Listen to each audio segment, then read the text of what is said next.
5, 4, 3, 2, 1, and we're live! Hello all, welcome back to the INVICTUS stream! My name as always is Mr. Harlan Guthrie, and we are here with the one, the only, Ms. Jo Fallak. Oh, hello. And the talented and lovely Mr. Justin Thomas James. And we are here with you tonight, bringing you The Running Dead. Oh, is that what we're playing? That is what we're playing, that's right. Tonight we are back with The Running Dead, Retribution, a game that we have played many, many times, but haven't played in a little while, and we are happy to be back tonight with you, the audience. Tonight's game is a special one. You have the chance to spend experience points in-game to affect the way that it's played more so than any other game we've ever played. Tonight, you can spend 1 XP to gift one of the participants a bronze crate, or 2 XP to gift them a silver crate, or 3 XP to gift them a gold crate. You can give these to your sponsor, either Joe's character or myself, or one of the NPCs if you want to be just wholly cruel. That's totally okay as well. Or you can wager before the start of the game. You can wager on one of the characters to win to the end, and if you win, you double your XP. Otherwise, it's lost. So tonight, there's a little bit of a gambling element. How's your beard looking there, Joe? It looks pretty good. So good. Let's see some of that stubble. Look at that. You look like my brother. That's a round of applause for stubble. So what are we doing? It's Running Dead. That's right. That's the rules we're using. End of the world rules. Blah blah blah blah blah. How y'all doing tonight? If you are watching this on YouTube, please go ahead and like the video right now. It makes us feel good, and it makes Justin say, Wabala ding dong, shaboopy. and we all love when he says that, especially the shaboopy part. So please like the video. If you are part of the Twitter followers, then thank you. You're the one. Watch us on Twitch. That's a thing too. But most importantly, make sure you follow us on Facebook. The Facebook group is the place where we get together and we hang out and we have all the fun and we chat. And it's the place where we reward one person per week to win MVP, the most valuable post. The most valuable post is the post of the week that we distinguish amongst the rest to say, hey, you done good. And this week, there were so many amazing winners because we did Extra Life on Saturday.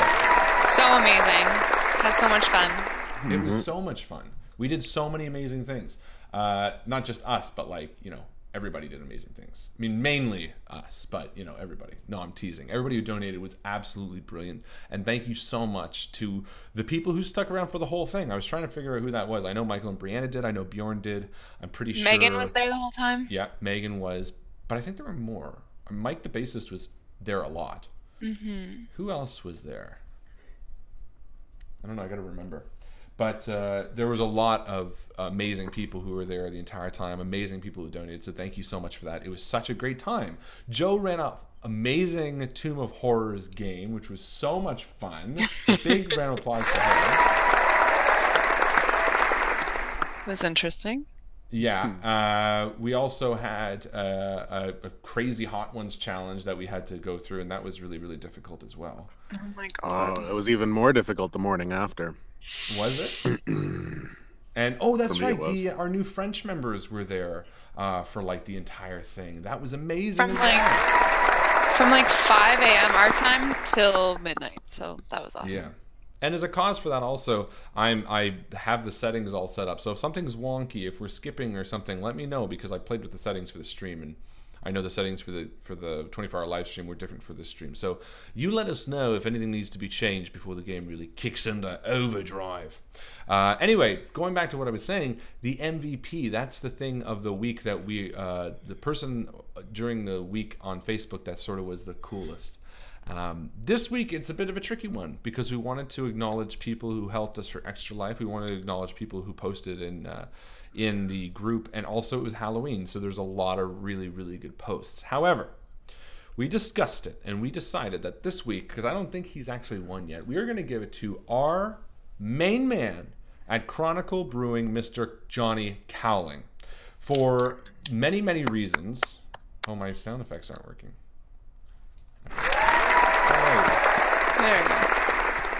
For many, many reasons. First and foremost, because he's an amazing dude who has joined us and supported us from the moment he's met us. But honestly, because for someone who's also working, he was dedicated at watching, commenting, constantly helping in any way, asking questions, and then again, making sure that he gave us fuel for the evening, which was also a very, very kind thing to do. So, Johnny, if we haven't appreciated you enough yet, you deserve a little more. You an MVP. Thanks, Johnny. And hopefully we gained a few new followers. I know we had a lot of people that had never seen us before Extra Life started out. So hopefully you're watching tonight. This is our regular scheduled programming. So if you hate this, go fuck yourself. No, I'm not kidding. Get lost. Get the fuck out of here. That being said, tonight is an 18+ show. It is a very violent, sort of Hunger Games-esque night of terror. And in fact, Justin, why don't you give us a little bit of a pitch real quick for what The Running Dead actually is for people who might be new. All right, well, if you are new, The Running Dead is a show run in a fictional world called Utopia. And there's this church there called the Church of Retribution that puts on this show. And it basically takes all of their criminals from society and with the latest state-of-the-art technology, they're able to implant the likeness of these characters, these people, their consciousnesses, into a virtual world and have them basically fight to reach the end of this kind of like a obstacle course, trial by fire, Saw sort of experience, battle to the death sometimes, who knows. So they'll face zombies, they'll face monsters, they'll face dinosaurs, and most of all, they'll face each other. So the people of Utopia love to watch this show. You know, everybody tunes in Tuesday and Thursday at 7 o'clock in the evening, right after supper. Everybody tunes into The Running Dead, and because not only do you get to watch the game, but you also get to use some of your hard-earned credits, experience points, to provide the players with a bit of a boon. You see, in The Running Dead, there are these things called boxes. You know what a box is. And there's bronze boxes, silver boxes, and gold boxes. And what you can do is you can sponsor your players. Like, say you've got some money betting on, you know, what players are going to make it to the end, which you can do with experience points tonight.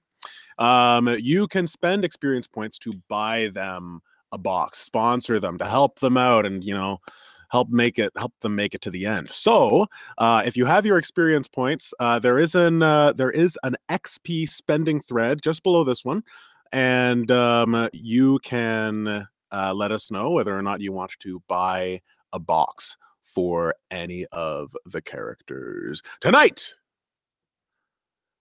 And so that just about covers it. This is the brochure that's handed out by the Church of Retribution, and you've just read it, good citizen of Utopia. And well, what else should I add? Is there anything else to add, Harlan? You think that's pretty much?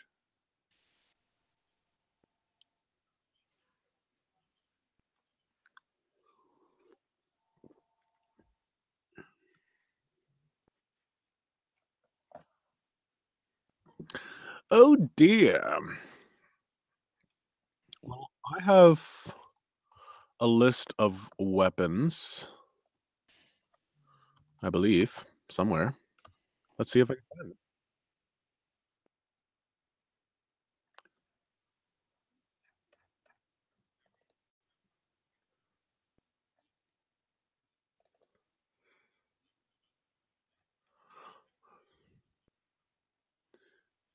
Oh my god.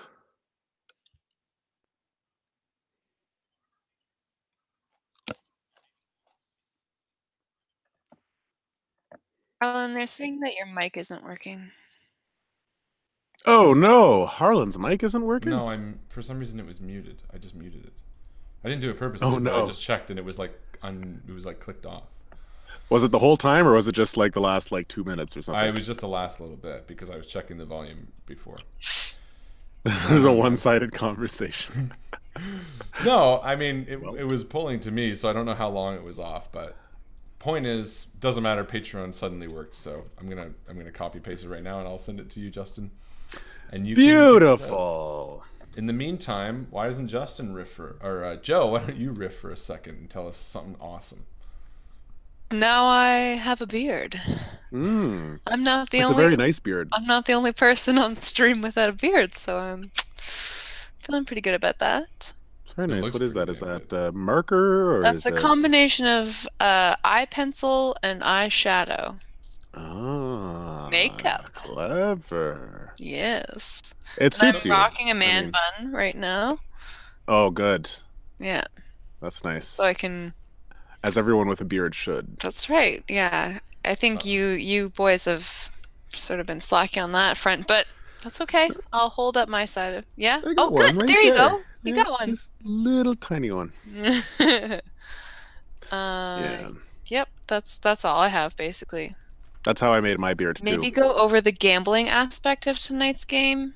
Yeah. When do the bets close, Justin? Bets close. How did we do it last time? I think we did it after the first scene. So you've got one scene to get to know the characters, and then at the end of that scene, you can say like, "I want to bet on Harlan's character. I want to bet on Joe's character." Yada yada. Choose me. And there will be a very clear like kind of break in the action, so to speak, like in between worlds, and you'll be able to do it then. Correct. Cool. Yeah. Super cool. And one of you guys, Harlan, will you be taking tally of who is betting and who is not betting? Or yeah, I will. And we can go from there. Man, they do not make this easy. Yeah, I'll take tallies of who's betting and only count the ones that bet for me. Ah, okay.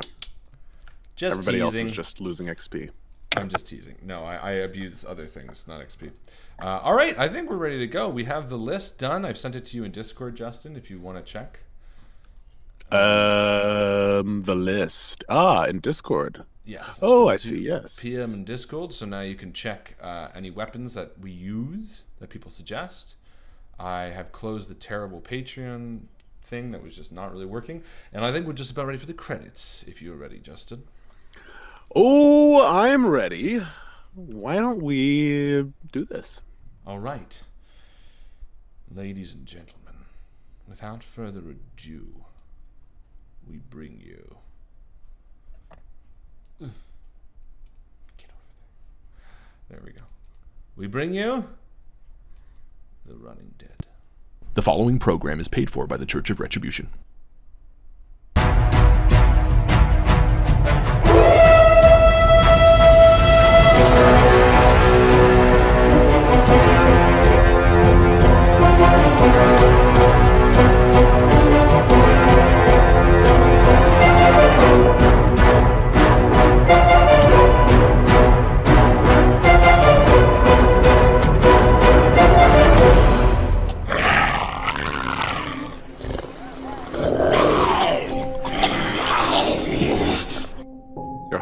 Thumps and pounds. You can feel it all through your body, and it's getting faster and faster. Do-dum, do-dum, do-dum, do-dum, do-dum, do-dum, do-dum, do-dum, do-dum, until it reaches a point where you can barely discern the separate thumps from each other, and you awaken with a start, and your body bolts upright. You're lying in some sort of bed, but everything is dark around you, and the mattress that you're on is rather uncomfortable. What do you do? I look around and try to open my eyes. Is there a light in this room? Very, very faint blue light is coming through a window, only enough that you can just sort of make out the contours of a desk in the room, and you also recognize that you are on a bunk bed. You're on the top bunk of a metal-framed bunk bed, and you think you hear someone stirring beneath you. Hello? Hello? Is someone down there? Hello? Who's that? Who's above me? You feel like some poking in the bottom of the mattress. Step there. What do you mean who's above me? Who's below me? Where the hell am I? Why did you bring me here? I didn't bring you anywhere. What are you talking about? And I'm trying to move. Am I shackled or anything, or am I completely free to move? You're free to move. Oh, yeah. And I lean over the bunk bed and I peek my head down. Who am I looking at? You're looking at a... you can just make out the contours of a woman. She appears to have dark skin and long, wavy, kind of frizzly hair, black hair. And she looks up at you with wide eyes and says, "You're the only other person here that I can see. Chances are you brought me here." What logic is that? You're the only other person that I can see. Chances are you put me here. Well, I didn't bring you here because I just woke up and I don't remember a damn thing. Oh, calm down. Yeah, I don't remember a thing neither. I opened up my eyes and get you poking me in the back. What's your name? What's your name? Oh, God. My name is Jean-Pierre Superi. What's yours? Constance. Right. Constance Wayburn. Good. Well, Constance, Jean-Pierre, we know each other now. Now listen, I didn't bring you here. I don't know who you are. You didn't bring me here. Where are we? And I look around the room, sort of for the first time. And as you say, where are we? You hear someone else stirring in the room. As you're looking around, you can see that there is another bunk bed across the hall and a small cot in the middle of the room. And you hear someone stirring on that small cot. Who's there, Joe?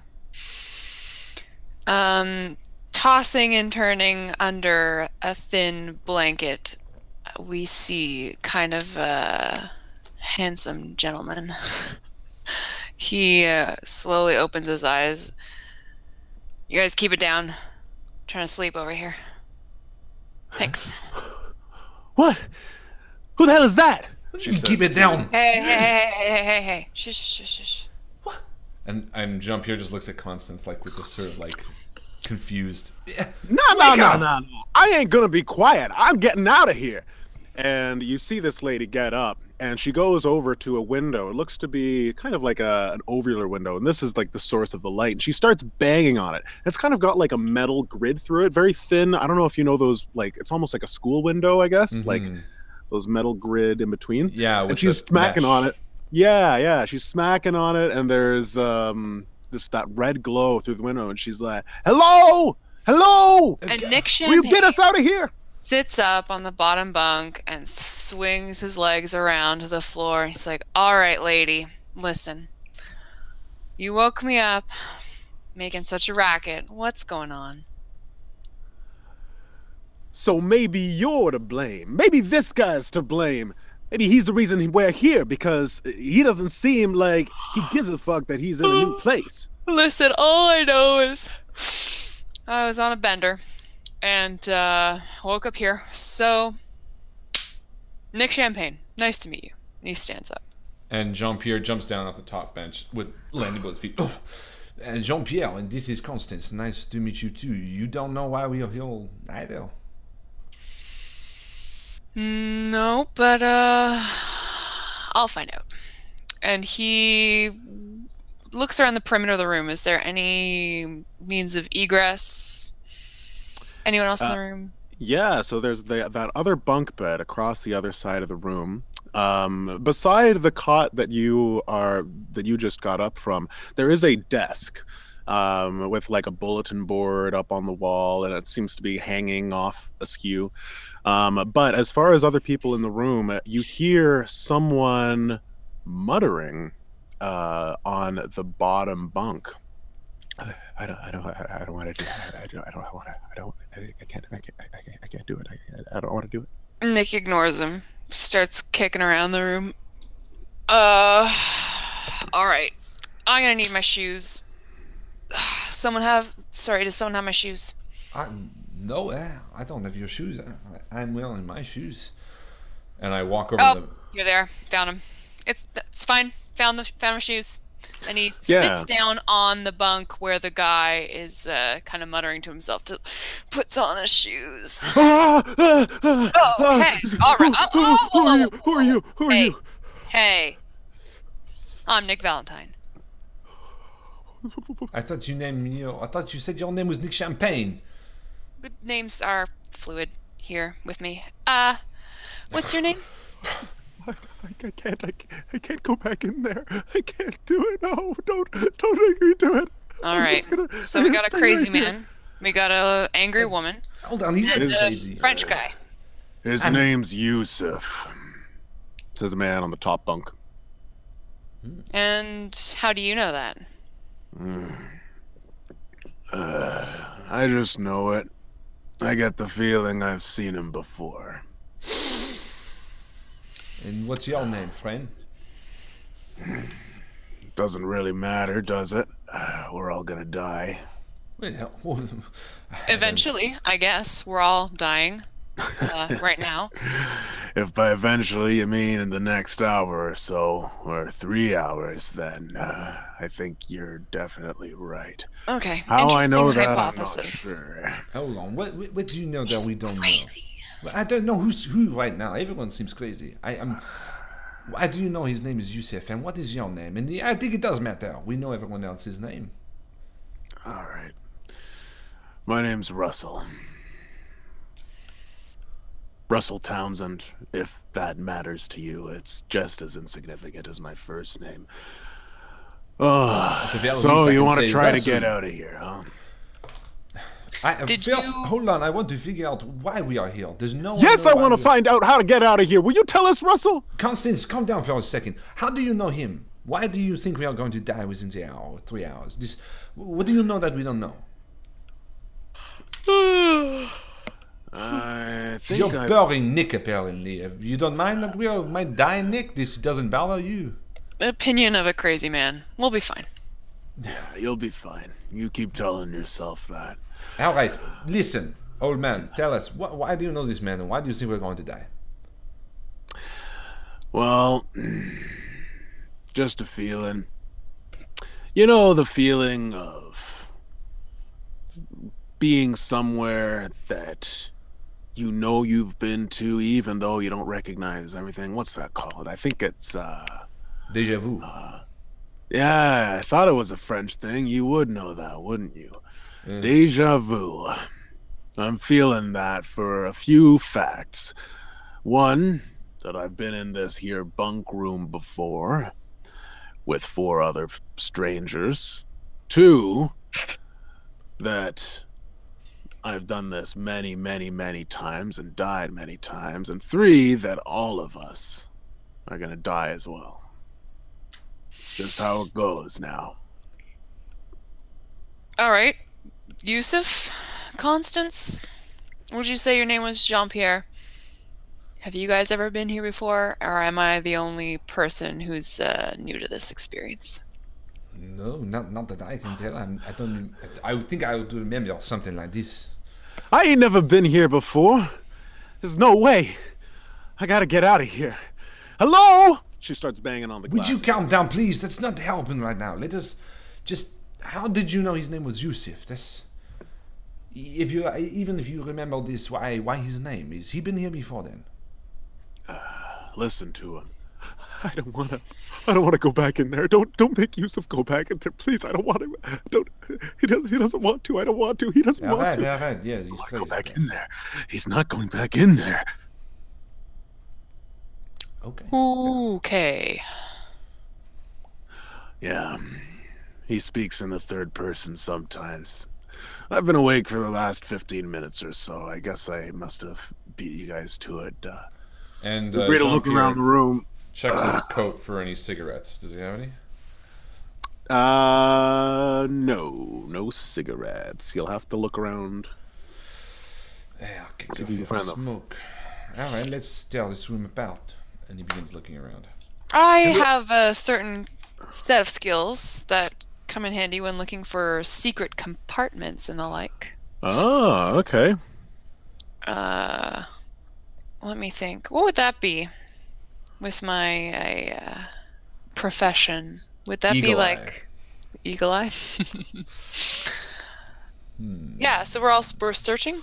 Yeah, so both of you guys give me logic rolls, and you can give yourself 2 logic, Joe. Cool. for your bonus. I'm gonna use yellow as my negative dice. I only have 5, and I did not succeed. You did not succeed. Okay. Jean-Pierre walks around. I don't see anything. But I did. Jean-Pierre, you get distracted by a poster on the wall that says, "You've got Vim, escape to adventure." Vim? Why do I know that name? While Nick looks around in the drawers and around, and Nick, you said you succeeded?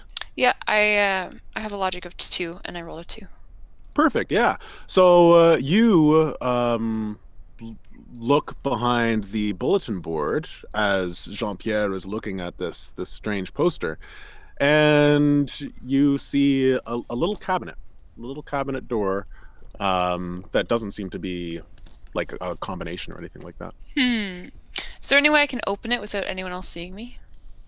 It would be, you'd have to get Jean-Pierre to look away, to turn away. Constance is banging on the window, and the other two aren't really doing anything. Hey, Baguette. Yeah. I thought I saw something just over there underneath the bunk. Would you mind? Sorry, you're closer than me. He's like pretends to be busying himself with something. I'll just give myself a logic roll, and if I just straight up and down. If I pass it, I'll be suspicious. And I do not. Okay. All right. And I turn around and I go look under the bunk. Perfect. So, Nick, you have the opportunity to open this compartment. I'm gonna try it. Yeah, and so that's fine. You don't have to roll for that. You open it quickly, and you just grab what's inside. You just stuff it in your pocket and not look at it. Yep. Yeah. What does it feel like? Oh, let me do a quick roll and find out what it feels like.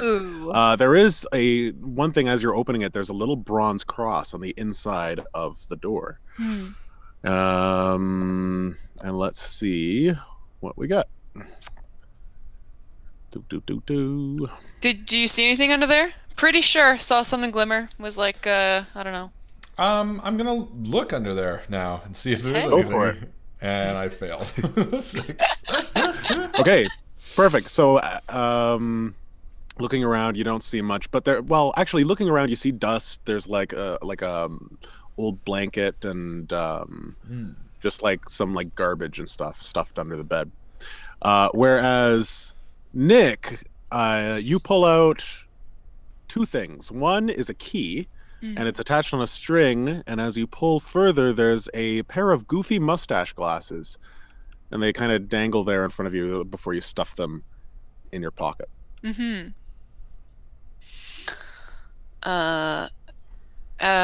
else find anything? God. No, there's nothing under there. And I turn to Russell and I say, Russell, if you remember being here before, obviously with different people, do you remember anything in this room that was stashed in the hidden compartments? Yeah. Bottom drawer of the desk. There's a secret compartment in the back. And I walk over sort of cautiously and I open it and I lean under and I reach underneath the drawer. Yeah.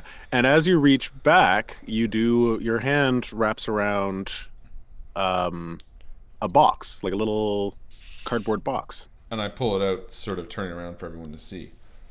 Yeah, and it says Grey Tortoise Famous Cigarettes. Got enough. And I open the pack and go to pull one out. Yeah, and you see an older man with lines on his face and hair is missing, gray, and he looks at you and says, I guess there was a reason I remembered that.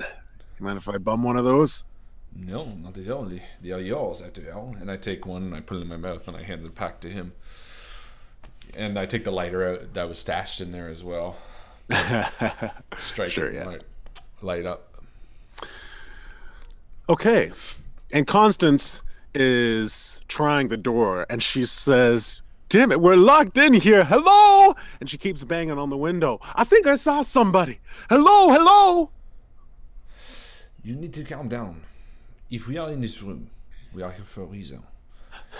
If we are meant to get out, we will get out. I don't want to be stuck in a tiny cardboard box-sized room with the likes of you four. I want to get the hell out of here. Please, sir, can you help me? Very important question. Just covering all my bases here. Does anyone have any alcohol at all on them whatsoever? I was scrambling for cigarette. I do not have alcohol, no. Just checking. Just thought I would. All right. Hey, and Jean-Pierre sits down on the edge of the bunk for a second and taps the ash of the cigarette on the floor. And I say, let me ask you a question. What did you all do for your work? Shipping and receiving. And you, Yusuf or Russell, what did you two do? Yusuf. What was Yusuf? Yusuf was in insurance. Isn't that right, Yusuf? I'm not going back. I don't want to, please. He's not going back. I don't want to. He's not going to do it. And as for me, I was a explosives expert. Yeah. Oh, fuck. Yeah. Yeah, that's what I was.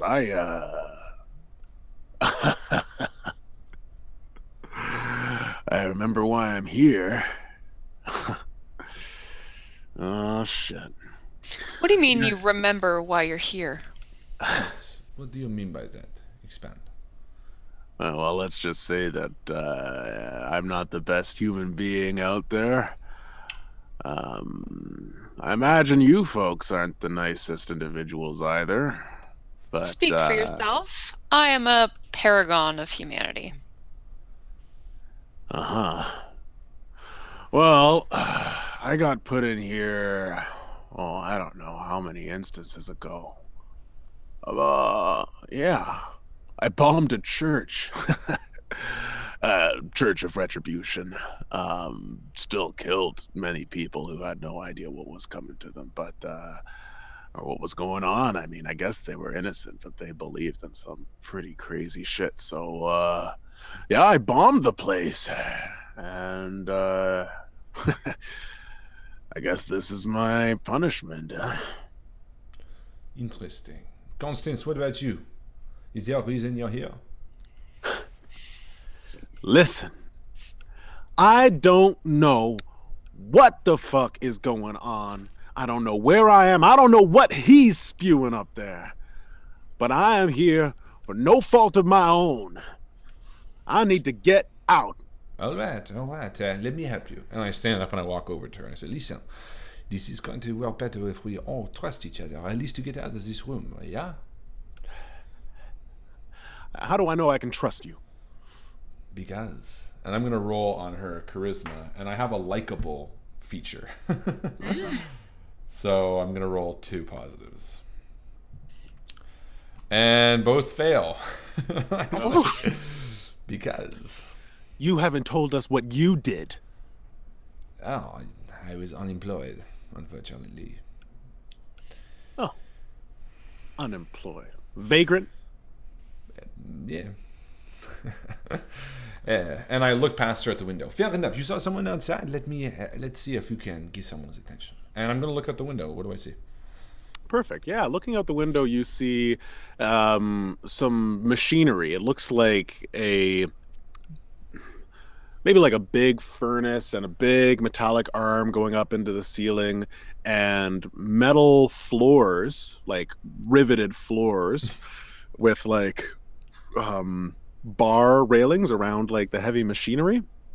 And as you look out this ovular window, you do actually see that red light is coming from a room across the hall.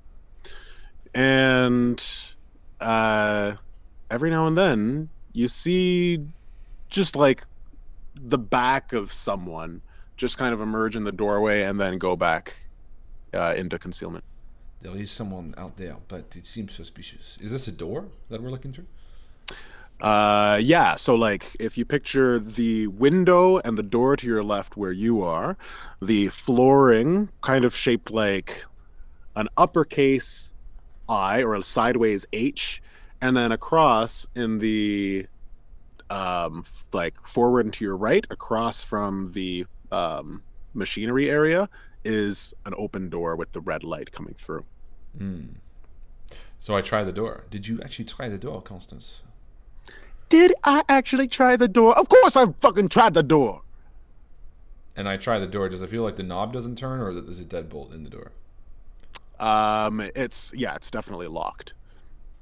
But is it the you know what I mean? Like, you know how you turn it? It's the knob. It's the knob that's locked. Okay. Yeah. And I turn back around and I say, does anyone have a credit card of some sort? Is there a keyhole visible? Yes, there is. Nick walks over. Here, let me just give me 1 second with this. If you don't mind, just a little bit of privacy here. Why do you need privacy for the door? Well, Jean-Pierre, sometimes it takes a little bit of finesse, you know? And a magician never reveals his secrets, so please, just a couple steps back. No, I don't think so. For all I know, you put us in this room. If you have the way to escape, I want to see. So, Nick makes a big show of trying to open the door. Well, I suppose, can't do it after all. There must be a way to escape this room.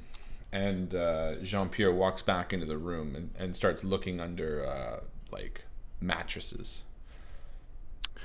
Okay, so you start looking under mattresses. I'm actually just going to redact that whole doorknob. There is no doorknob. But the key that you got is actually a key card.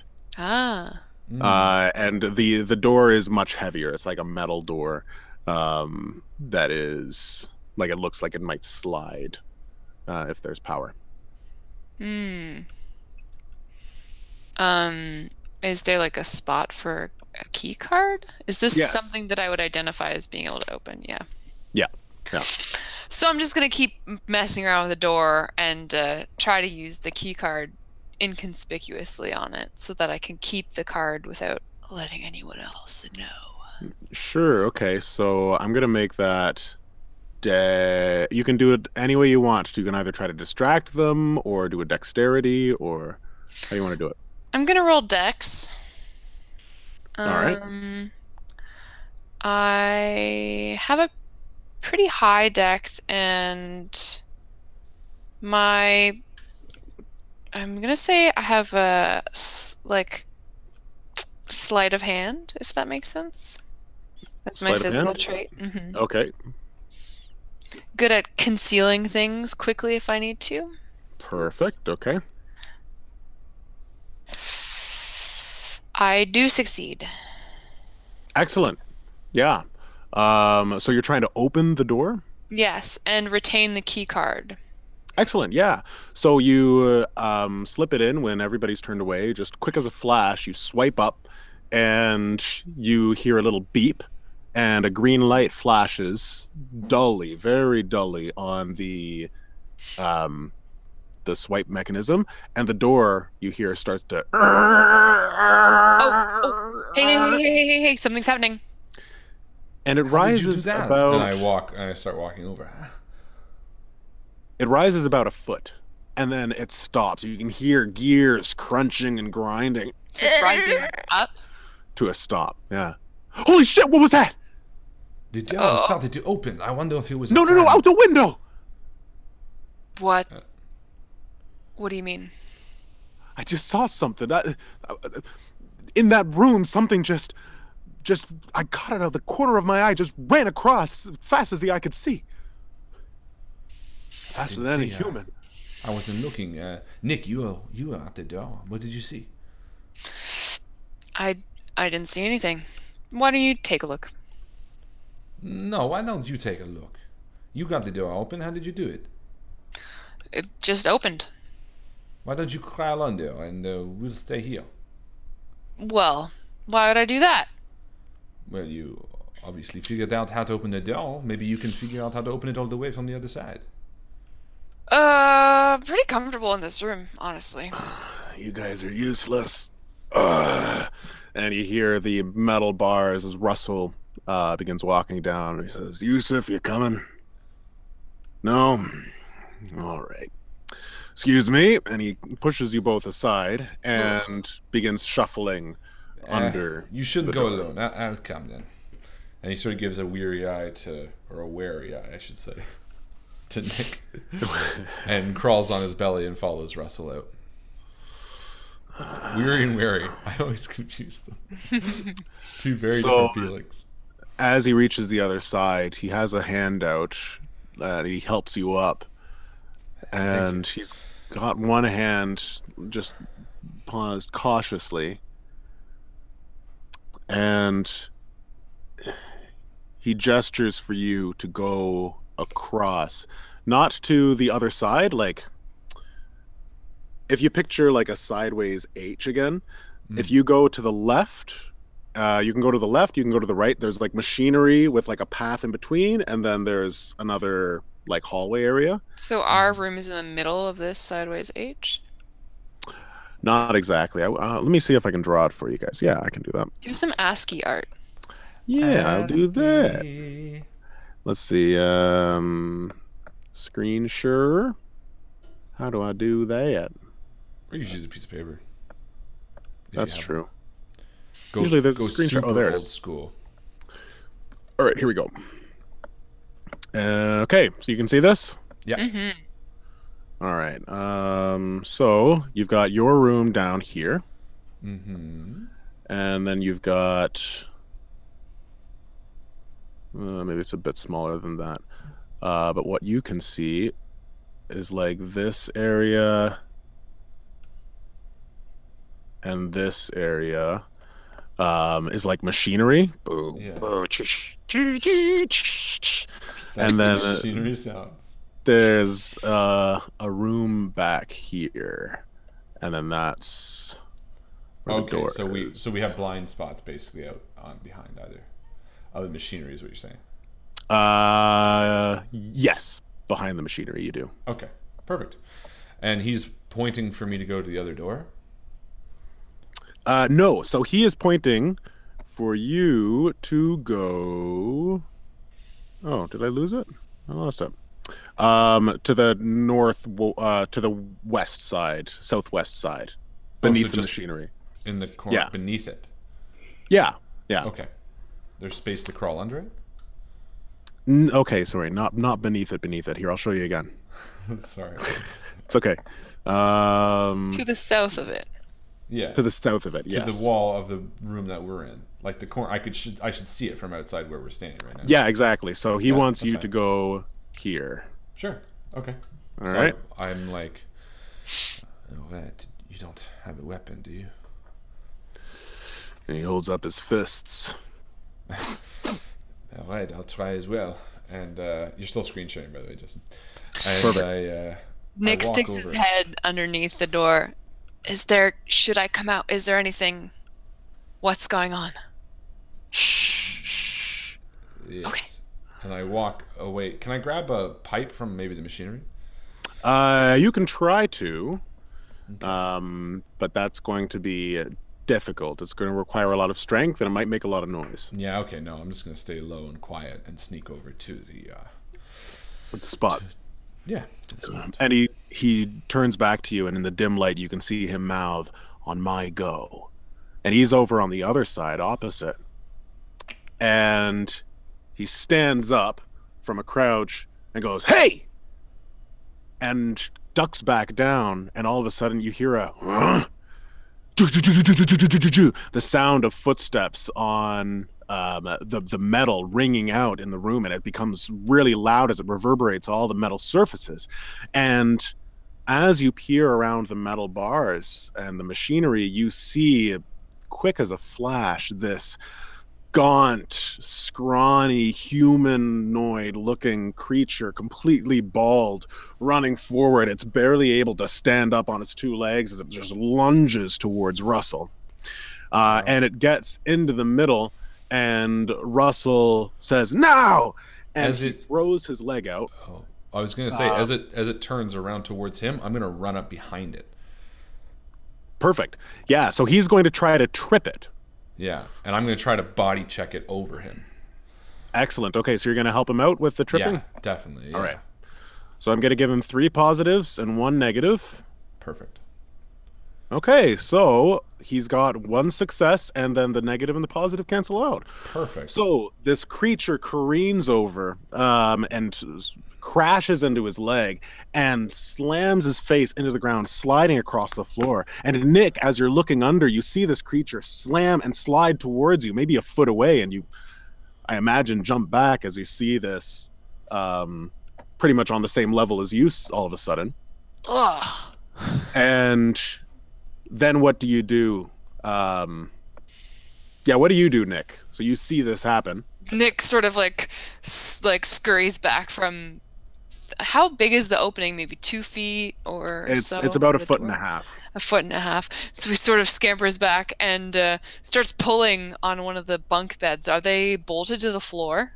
They are definitely bolted to the floor, yeah. Just like futilely pulling on the bunk bed, like trying to move it in front of the door, totally unable to do anything about that situation. Constance is screaming wildly. She's like trying to help you move the bed. Then she stops, and then she throws her hands to her hair and screams again. Jean-Pierre, what do you do? I sort of stand up and nod to Russell, and I walk over to the creature and I look at it, and I'm going to check its body to see if it has anything on it. Oh, it's still alive. Oh, I'm going to walk over and stomp its head to nothing. Okay. You're just like frisking it while it's like flailing around.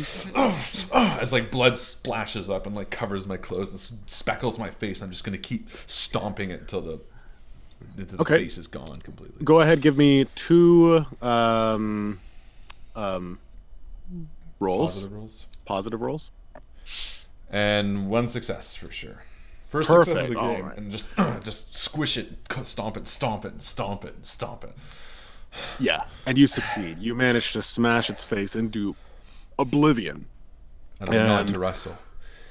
He nods back and wipes his hands. Says, "All right, should be safe now." Now I'm going to check the body. I'm going to say, well, there's no sense in what he has going to waste. And I bend down and start looking through his pockets. So you don't find much other than one of its arms looks to be pretty loose. So like it's a naked body pretty much. So I'm like, all right, well, you know, a weapon is a weapon. And I like pull the arm off and it like splashes back, and I'm like, he's got to have to do it. Nick's starting to like crawl out from underneath the door, and he's like, and like the blood of the arm is like dripping on Nick's face, like purposefully, and Jean-Pierre's like, oh, apologies. It's like a big wet glob under like lip. Thanks, that's nice. Perfect. And so you guys take a few minutes, and Constance follows you out as you guys are in this new area. Okay, you know what you're doing, she says to Russell. How do we get out of here? What's the next step? Should be the room over there, he says. All right. And what are these? Are these monsters? What is this? You see a lot of them now. This sort of thing, at least. I mean, usually they don't move as fast as that one did, but yeah, I've seen more like it. I'm gonna go check on Yusuf. No, it looks like it's human, but it does look like some of its bones have elongated and stretched. It looks like its skin is burnt, and while it might look like a fire burn, you get the idea that maybe it's actually radiation damage, radiation burns. let's go look at the other door. And I walk across the room, and I'll do sort of, I guess, a logic roll as I'm going over. Yeah, see if I can see anything. And it's a 1. Great. So you do actually see a door on the right-hand set of machinery on the other side. There is basically kitty corner to where you were. There is another door. All right, and there's nothing else I see in the room. In this like machine room, no. Yeah. Okay. I walk over to the door and try it, I guess. The door's open. The door is. Oh wait, which one? The second door or the one with the red light? Oh, I see what you're saying. There's 2 doors. Yeah. I'll try the one without the red light first, maybe. Okay, so that one has a key card slot next to it, and it is definitely locked. Okay, and I like go to touch it, and I look to Nick, and I'm like, maybe you can work your magic on this one again, huh? And I walk to the one with the red light, and I'll try that door. Perfect. So you go into that door. That one's open, and you see a few things. You see a man or a skeleton in a lab coat sitting in the corner, and it's just sitting on the ground. But there is also looks like a computer terminal, an old looking computer, like an Amiga or it's what's even older than an Amiga. Linux. Stone, one of those abacuses. It's more than that. And, there's like this computer. And I guess I try the door then. Which door? To the red light room. Yeah, that's the one you already went in. Oh, sorry, so it's open. Yeah, it's just completely open, and there is that man, the skeleton sitting in the corner, and there's a computer terminal. Got it. And I sort of turn to the others and say, there's a computer terminal here. Come. Does anyone know coding? And I walk in, and I sort of start looking around nervously. I guess I'm looking for any more creatures, obviously. Yeah, so you don't see any. Nick, as you're working with this door, you realize that there is another door, and I'll give you the next layout. Basically, there's a door across the hall from the door that you were looking at. I wanna search the scientist. Perfect. Okay. So you go check the scientist while everybody's crowding in the room about the with the computer. Mm-hmm. Go ahead and actually, I'll say you're able to just check his pockets quickly, and you find a folded piece of paper. What does it say?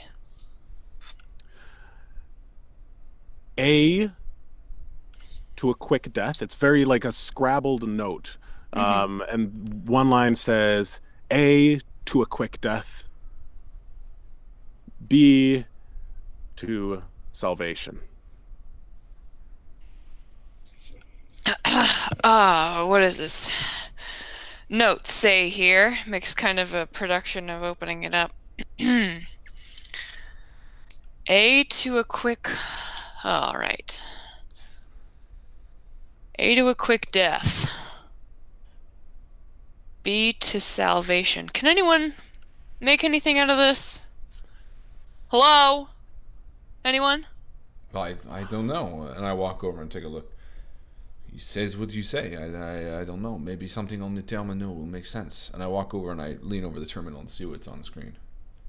I can't make heads or tails of it. It looks like, and Constance is sitting at it. I don't know. I'm just looking at green lines here. It's like the Jurassic Park terminal. Yeah. Which is like floating through pyramids. It's just green lines? Yeah, just a single like underscore, green underscore blinking. I've been used terminals at machine my day. What about Yusuf? And I turn to Yusuf. Where is he? He's so Russell went back to check on Yusuf. They're both in the back room. So they're not with you. Maybe he knows. I'm gonna walk back out and call to Russell and Yusuf. Russell, yes. Yusuf. Yeah, you hear a voice coming from the bottom of the door. There's a computer terminal in here. Does Yusuf know anything about computers? I actually think he does. Problem is, he's not really responding to me. Let me see. And I walk over and I crawl back under the door and I walk over to Yusuf. Yusuf, my name is Jean-Pierre. Are you okay? I don't want to. I don't want to. You can't make me. You can't make him. You can't make him. Yusuf, listen to me. We are in a situation together. We don't know each other. A lot of us don't trust each other. But if we work together, we have a chance to get out of this. My name is Jean-Pierre. You can trust me. We need your help. And I'm going to roll a charisma. Okay. Roll. I'll use my likable. Yeah, so two... both successes. Oh, great. Okay, so he gets his shoulders up and he says, help. I don't think I can help you. How can I help you? There's a computer terminal in the other room. I need your help. You can do it, Yusuf. We trust you. Come on. And I sort of stand up and I help him up. And he starts to get up, and then he pulls his arm back, yanking you forward slightly. He says, no, you can't make him. All right. I'll come. And I sort of step back. And who might you be?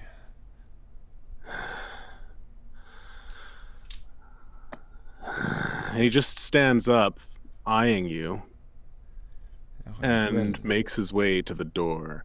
And every now and then he jolts to the side. And then he gets to the door, and Russell takes a step back. And the Yusuf guy crouches and shuffles under the door. And I look to Russell. Well, what is this about? It's worse than it was last time.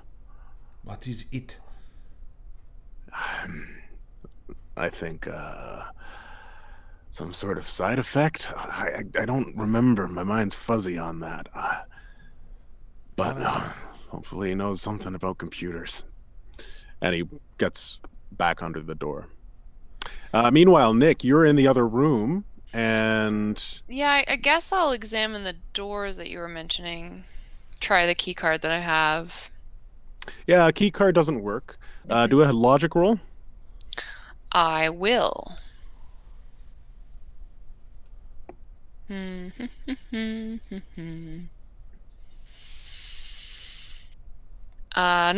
I fail. Okay, yeah, so you try the key card, and it doesn't really work. And as you're going to try it on the other door, you stop as you see a man rounding the corner, and he kind of limps, but it doesn't look like it's a limp in pain. It's Yusuf. But he's got a twitchy scowl on his face, and he doesn't even look at you as he goes into the other room, and you kind of peer in and you watch him as he tries to pick the pocket of the skeleton man on the ground, just as you did. And he throws the skeleton to the ground, picks up a femur, looks at it, tests it on the wall, and it's got like a good solid like thunk sound to it. And he nods, and you hear Constant yelp as he reaches for her and picks her up out of the chair, puts the bone down on the desk next to him, and starts typing away at the computer, muttering to himself the whole time. Fucker is gonna make me do this. I'm gonna fucking do it right. Do it. In the meantime, just to pause for a second, Marbles bets 1 XP that Nick Champagne will be the last standing. 2 XP for a silver box to Nick Champagne. Hey. Megan is also betting XP that Nick is last standing. How much, Megan? You gotta let us know. 3 XP for a gold box to Jean-Pierre from Johnny, and 1 XP for a bronze box for Jean-Pierre from Colin. So a gold, a bronze, and a silver box. Bronze and gold for me, silver for Nick. and some bets for Nick. So you can distribute those whenever you like, Justin. Okay. Sorry, say that again. Bronze and gold for Nick. Bronze and gold for me, silver for Joe, and then the bets, which you don't have to worry about right now. Excellent. Okay, good to know. So for now, for now we've just got. And thank you guys, by the way. Just keep track of that, and we'll get to that when it hits the next scene. So. You're typing at the computer, and what do you do, Jean-Pierre? Do you make your way over there as well? Yeah, I'll walk over and sort of like, I knew you could do it, Yusuf. You are a man on the inside. And I look around. What's Constance doing? Constance is kind of standing huddled up in the corner, her arms folded, shaking a little bit, shaking her head. Okay. And then I'm... So there's the door in this room, but there's the door outside with the key card that Nick hasn't tried, right? Yeah, Nick tried the key card. It didn't work. You weren't there for that. There is another door, actually, as well, directly across from the second door that you saw.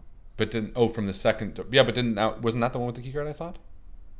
The one that they both have key cards. Yeah. Okay. No, yeah, they both have key cards. One is to the right, and the other one's to the left. Okay, I guess I'll walk over and, like, start trying to pick it or something like that.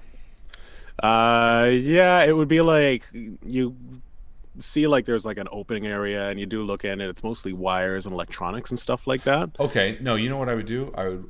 Thinking that Nick picked the first one or that it was timed, I would go back in the computer room and I'd start searching. And I would say out loud, I'd be like, there must be some sort of key card in this room, something to open that other door. And I'll do a logic roll. Nick's gonna, nods. Probably right. Could be. Huh. Starts like tapping on the walls, looking for like a secret compartment of some kind. Yusuf is typing on the computer, and all of a sudden he stands up and walks out of the room. And I turn to Yusuf. Was Russell in this room with us too? Yeah, he's there, and he steps out of the way for Yusuf to go by. He says, "Where are you going, buddy?" And the man doesn't reply. And I turn to Russ and be like, "This is your show. This is a man you know. I don't want to step on his toes. He obviously looks very angry." And I'll continue. He might just be going back to the bed. I don't know. Did you try pressing B for salvation? Just... said that on the piece of paper. Do you say that to just Yusuf? as he's walking away. Like it says B for salvation. I think you just press B. Can we just press B? You can do whatever you want. Nick walks over and just types B on the computer and presses enter. Okay. Nothing happens. Maybe, I don't know. He does it again. Again, nothing happens. I think it's broken. And so after a few seconds, maybe 45 seconds to a minute, Yusuf returns. And he says, "Get out of the way." And he's holding a shotgun. Oh. Get the fuck out of the way. Where did you get a shotgun? Wow. Yeah, where did you get that? Are there more? Is there a shotgun bench? Just get out of the way! Okay. And he goes and he sits down at the computer, starts typing away. And he says, "The doors. 2 doors. Which one's A, which one's B?" What? B is salvation. Which one is which? Oh. The door to the right or the door to the left? Well, the one God, to these the... people, you're stuck with these people. Or can't you just be alone? You can be alone if you want to be. Why don't I go check out the door in the hallway and I'll go see if it reeks of death. And I walk out to the one that was opposite the door we came out of. And I'll just sort of stand back and like look at it. Let me show you exactly what we're looking at, because I think we're dealing with different imaginings of this. Yeah. So again, you've got the H room, and so this was the room that you started in. Oh, I came out, and then there's a door here, there's a door here, and then this is the office with the computer. Okay, perfect. And both the doors opposite each other are identical? Yes, they are. Okay, both both with need key key cards. cards. Okay. And I look through the one on the left of that map. I walk over. Okay, and yeah, there we go. So you walk over to that one, Yeah, I'll and just sort of stand back and give it a look. yeah, and as you're looking at it, I won't make you roll even. You do see at the top of it there is a letter, but it's scratched out. And I'll look across over my shoulder at the far side of the room in the other one. There is another scratched out looking, probably a letter. Paint. And there's no way to decipher which letter it was. Can I roll logic on it, or? You might be able to. Let me try a logic. Yeah. 5. No. I can't tell what this letter is. I don't even speak. I don't even know the alphabet very well. Well, for some reason. I read. Let me try. Okay, so you go in as well? I do read. I succeeded. Does it? Do I know? Yes. I will say that you, as you're looking around, you actually see a small arrow on one of the railings, very kind of out of place and faded, but there is an arrow that points to the door to the west as being A, and the door to the east as being B. I don't make anything of this. Maybe we should just guess. Do a 50-50 shot. Hey, Champignon. It's Jean-Pierre. Hey. What? Look at this. And he just like very subtly points his shoe toward the letter on the ground with the arrow pointing west as A.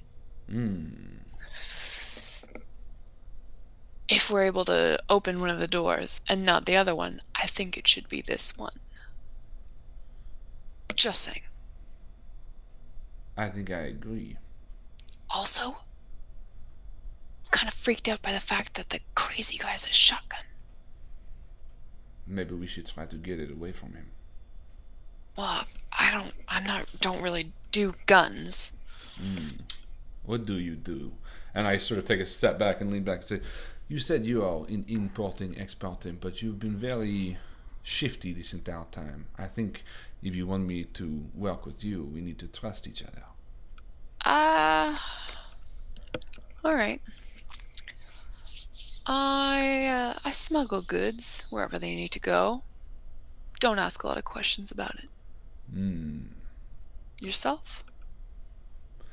I kill people for a living. I could tell that when you smashed that creature's head in. I like your work. Tell What do me you say? honestly, how did you open the door? He holds his hand out. First, tell me how you opened the door. Magic. You did not simply just...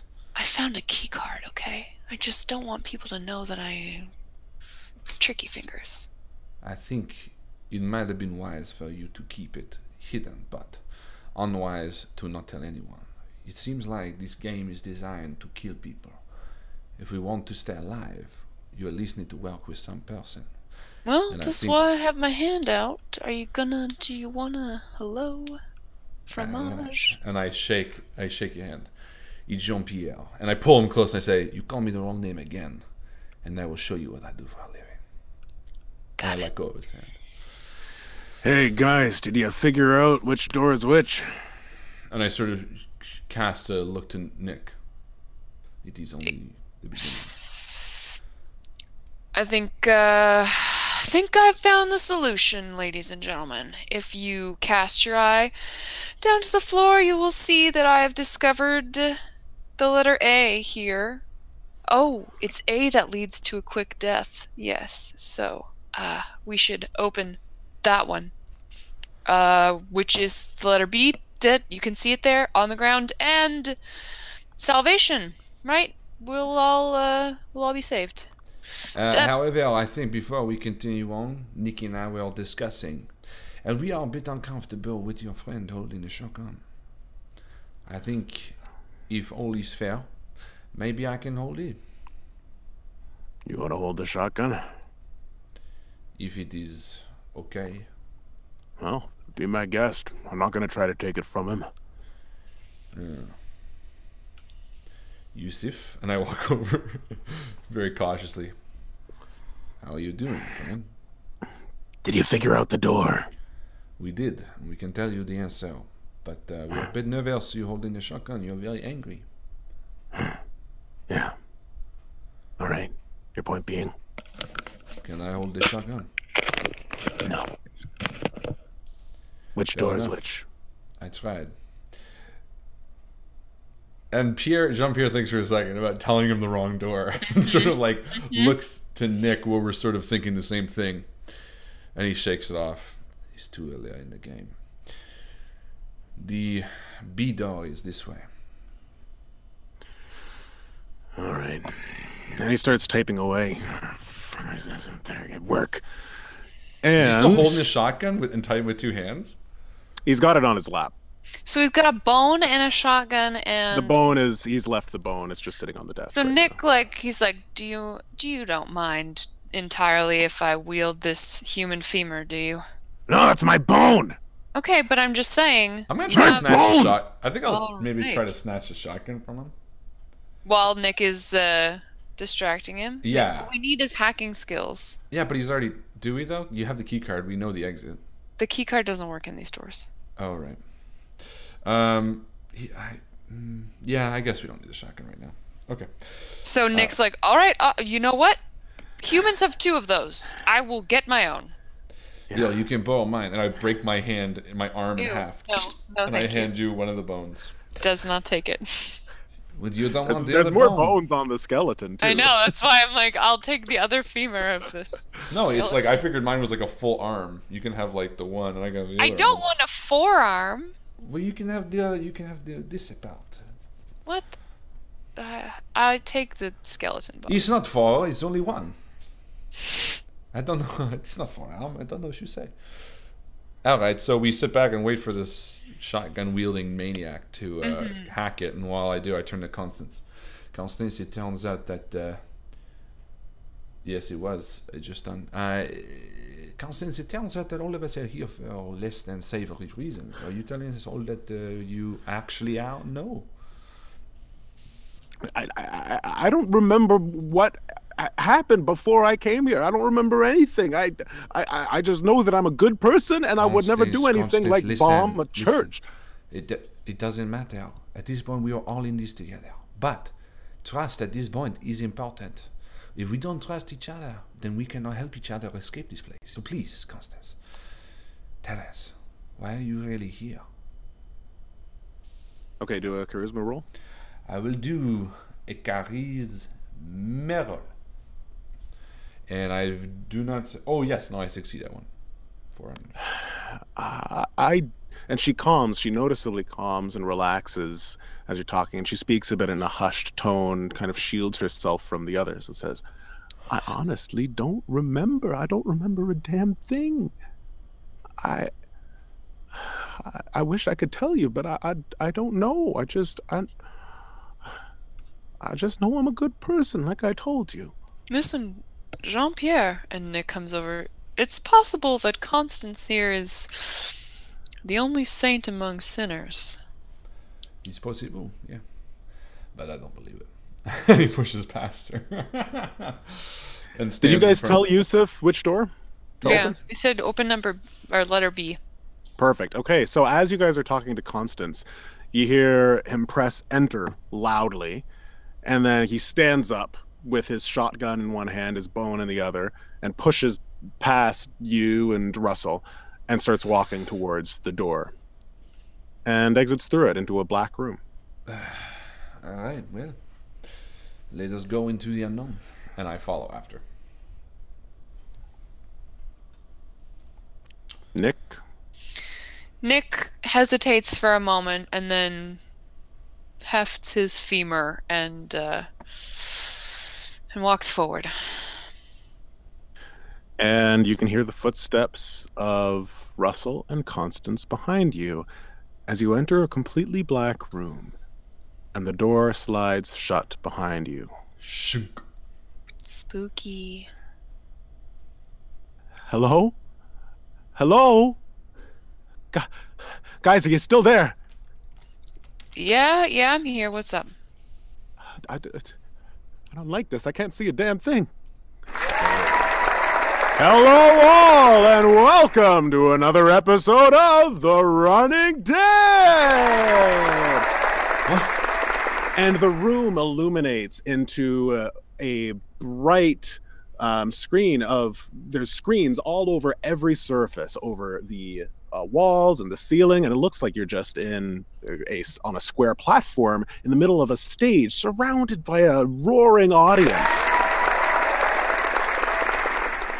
And a man in a plum suit and a green ascot stands on a raised dais and says, "Welcome, one and all, good citizens of Utopia, the Running Dead, brought to you by the Church of Retribution. My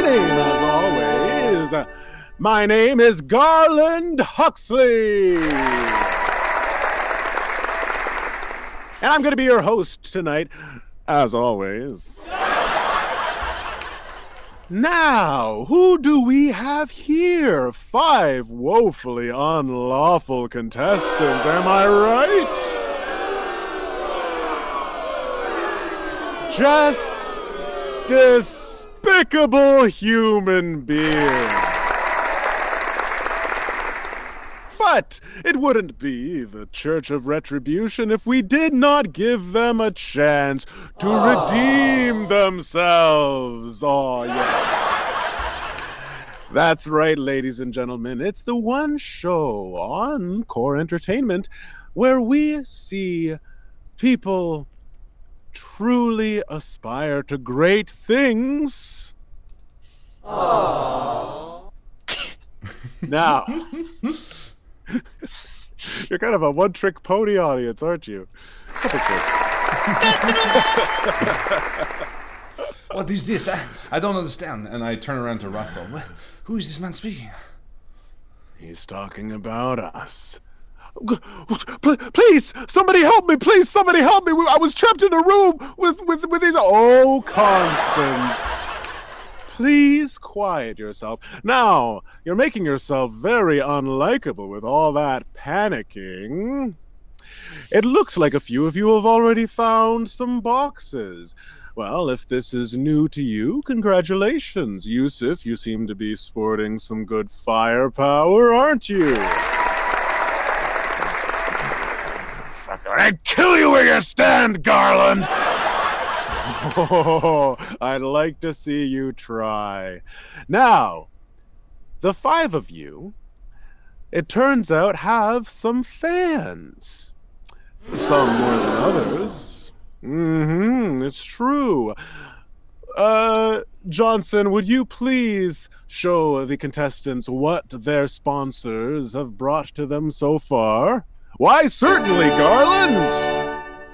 And out of the floor, 5 boxes rise into the air on little columns. And one is 3 of them are bronze boxes. 2 of them are silver boxes, and 1 of them is a gold box. And on the columns, you can see your names: Yusuf, Constant, Jean-Pierre, Nick, and Russell. Go ahead, contestants. Let's see what luck favors you.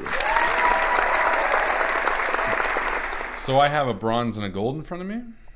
You have a bronze and gold in front of you, yes. Okay, so we also have some more since then. There was the bet on Nick. A 2 XP bet on me. Oh, XP, sorry. 2 bet, 2. Oh, Megan spent a 2 XP silver box for Nick at some point, but she already has the 1 silver box, so she might not need another. And then 3 XP to create awards for Garland Huxley to drop in. Emmys, Grammys, Tonys, the works. So 3 XP for like Grammys, and then a silver box for Nick as well. But again, he already has one in front of him, so maybe save that till the next round. I don't know. Whatever you want to do. What is the 3 XP? So Garland Huxley giving out awards? Zia just wrote, I want to spend 3 XP for a crate of awards for Garland Huxley to drop in. Emmys, Grammys, Tonys, the works. I guess. Awards. Yeah, like proper awards. I don't know. I see. Okay, so he's going to drop in, like, I'm thinking about, like, you know, The Office, like, employee of the year, you know, I stuff. guess, like, yeah, like that type of stuff. All right, I'm gonna open my bronze and my gold box then.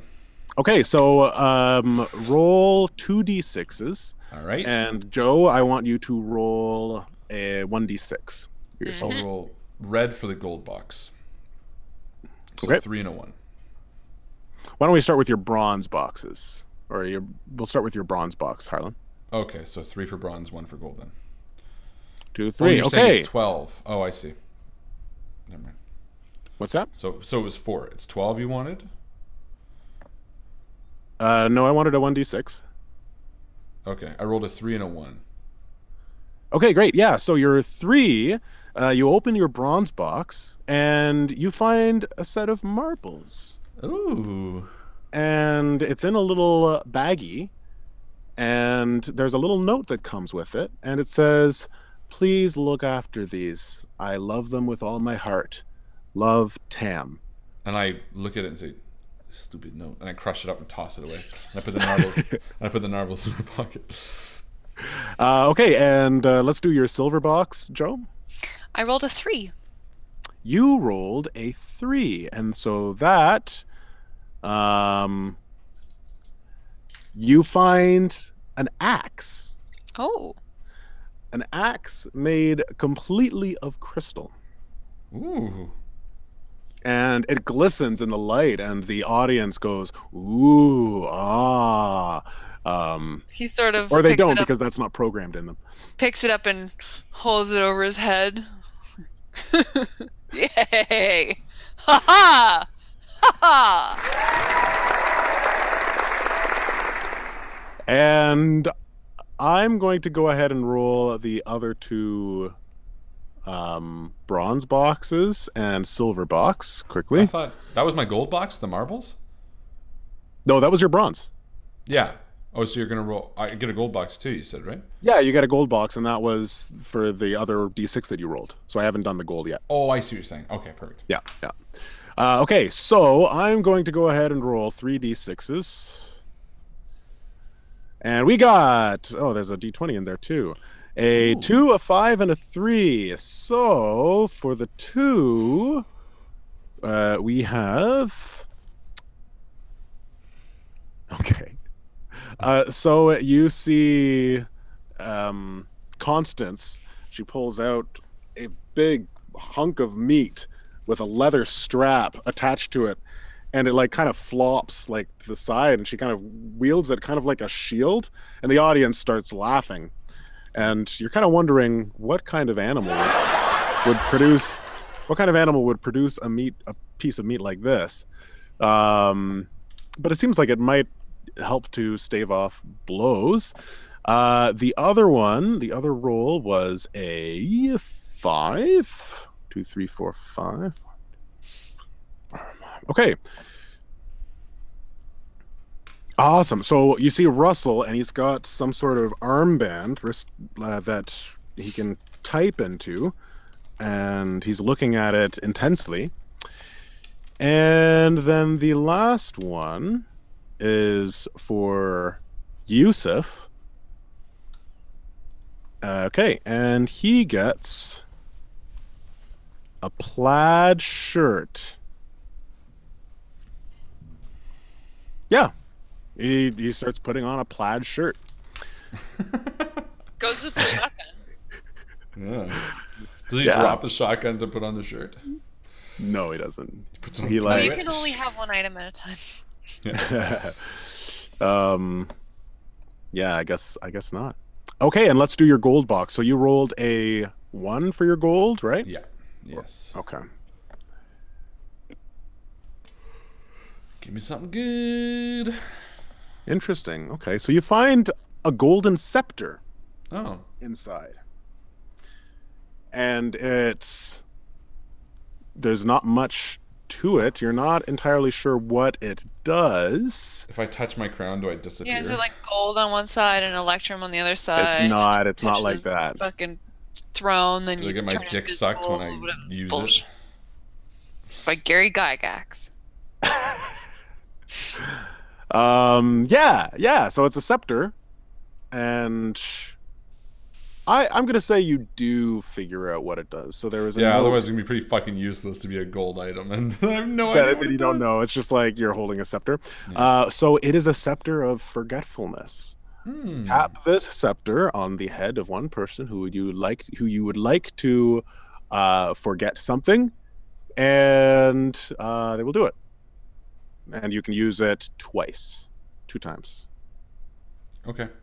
So twice, and I can tap somebody and they forget whatever I want them to. Yeah. Dope. All right, ladies and gentlemen. Well, contestants, it looks like you've got your new bling and gear. Am I right? Looking good in that plaid shirt, Yusuf. Fuck you.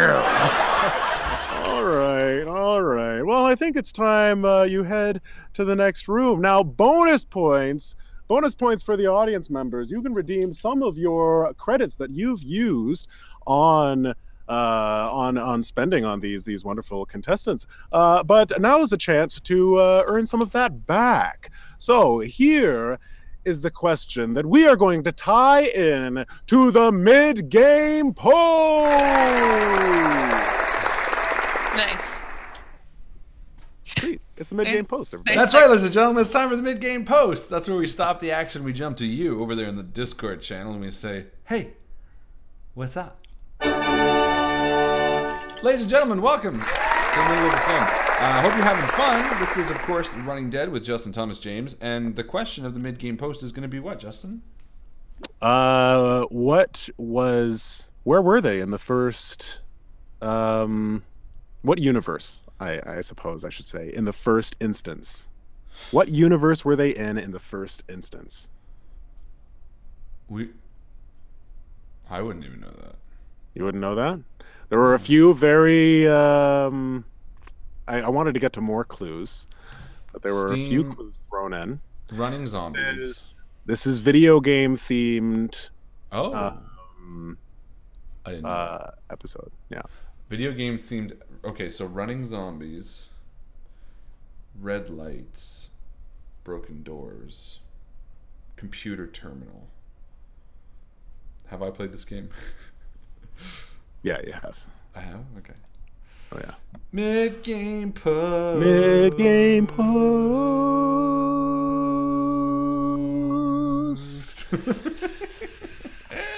Keep guessing. So there were a few little hints thrown in, little details. I would have gotten to more, but there weren't too many. I'm asking for a cheat sheet, an inside track. You're asking for one? I'm asking you the answer, so I'll say it on stream.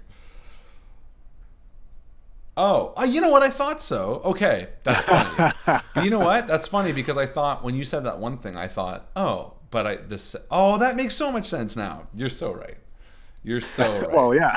No, but it's obvious now that you say it. But I was thinking, yeah. For some reason, I was thinking someone else said something else, and it kept throwing me off. I didn't want to make it too obvious. I thought that like some people would clue into it. Oh, I did not clue into that part of it. I clued into the actual other part. Yeah. Okay, yeah. Very, very, very interesting. That's weird. That's funny that it's like once it opens, you know? Yeah. Once your mind opens, it opens for good. How long can I do that? 7 minutes. 7 minutes you can do it. That's what Henry does. Yeah. Yeah. He was so cute. So you don't like the wind, Henry? No. So cute. It was so windy last night. It was like beating against my window and it was like making this whistling sound. And he like crawled into bed and he doesn't know the word for scared. So he'll just be like lying in bed and he'll be like looking at the window and I'm like, what's wrong? He's like, hug. I'm like, okay, like we can hug. And he like gets really close up to me and just squeezes me really tight. Hug? And that's like him being scared. He just wants to hug. Hug? Anyway, enough about my boy. Yeah. How you doing, Joe? I'm gonna go get another beer. How you doing, Joe? Joe? Joe? Is your mic on? No, can't hear you. I don't know if you're not. Are you there? Oh, you're bending over. You're trying to fix it. Oh, okay. You can hear us, but we can't hear you right now. But yeah. Hey everyone out there in cyberspace. Look at my hair. It's wacky. It's on the last days. Remember the 24-hour live stream? That was on Saturday. It took forever. It was like 24 hours. Although, here's some takeaways. It was easier this year than last year. That's first and foremost.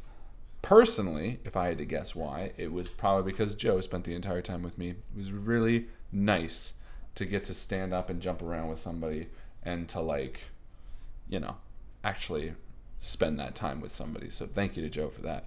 That's one reason why I think it's easier. Secondly, I don't know why. I think maybe I was used to it. I knew what to expect. And then honestly, the Hot Ones challenge I found easier than the first time we did it as well, which was interesting because we actually changed. There you are. Amazing. Hey, darling. Can you hear me now? I can hear you now. Very good. Sorry, what were you saying about how awesome I am or something like that? I wasn't. I was complimenting. I was being nice. You're sweet. Well, you can go ahead and compliment me right back. I'm not gonna say anything. You did a fucking great job. Did I? And your hair looks good, by the way. Thank you. It's in its last years, so enjoy it while you can. The last years are the best years. Well, and then after that. What are you gonna do when you go bald? What do you want me to do when I go bald? Tread I very mean, carefully. I feel like having a bald head is like a blank slate, right? You can start basically doing whatever you want. I'm thinking like feathers, maybe? Glitter head. I don't want to glitter my head. Why not? That sounds fun, right? You could draw it on like this. It looks just like the real thing. It really does.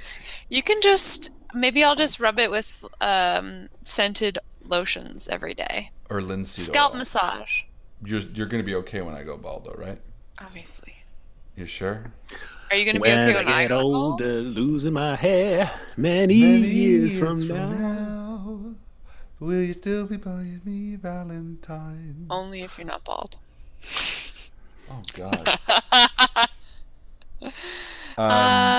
Yeah, hats, tattoos, mutton chops on your face. I'm just going to be fine with being bald. And if you don't like it, deal with it. Hey. I'm going to like it. Don't worry. You're like, hey. Hey. No follow-up. Hey. Are you going to let the sides stay if the top goes? Maybe. Go full monk. Yeah. What do you think? Maybe. Probably. Yeah. Just grow do your that. body hair longer to make up for it. And then comb it over. Your back hair. Just grow your back hair really long. This is just wrecking my self-confidence. And I was feeling good with this vest on, and I've just been destroyed. Really? Yeah, I'm down to nothing. I've been crumbled. Let's do the mid-game posts. All right, ladies and gentlemen, it's time to win back some of that hard-earned experience, or credits as we call them in Utopia. Who won the mid-game post? Let us see. So we have two correct answers. One of them is, one of them,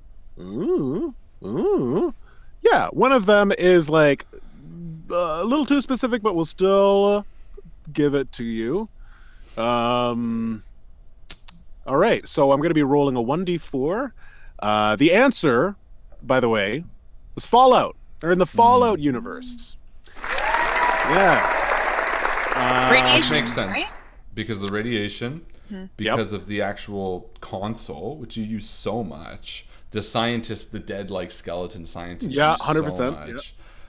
The Vim, and there's another thing that you mentioned. Great like, Tortoise, famous cigarettes is from Fallout. Mm. Once you Also said it, I was Marlboros like- I could have used. Yeah, I was like, oh, that's so right. Yeah. Yeah, so congratulations. Well, actually, you know what? Because this is the Running Dead, and because my name is Garland Huxley, and I am a charitable man, I'm going to give you both your credits back. Both of you get experience points to spend on the upcoming Crucible. That's actually a different show, so we're not calling it a Crucible. I was just about to say. Different challenges. So, what do you say, fine men and women and other of Utopia? Should we get back? Oh, that's what you say. Oh, I was going to ask a question after that. Do you want to get back into the games? There we go. You guys sound very similar every time you cheer. Every time you laugh, too. I still love you. All right, without any further ado. Aww. Oh yeah, that was a little delayed though. Who's on the Q sign tonight? All right. Well, without further ado, you heard the crickets. Let's get back to the games.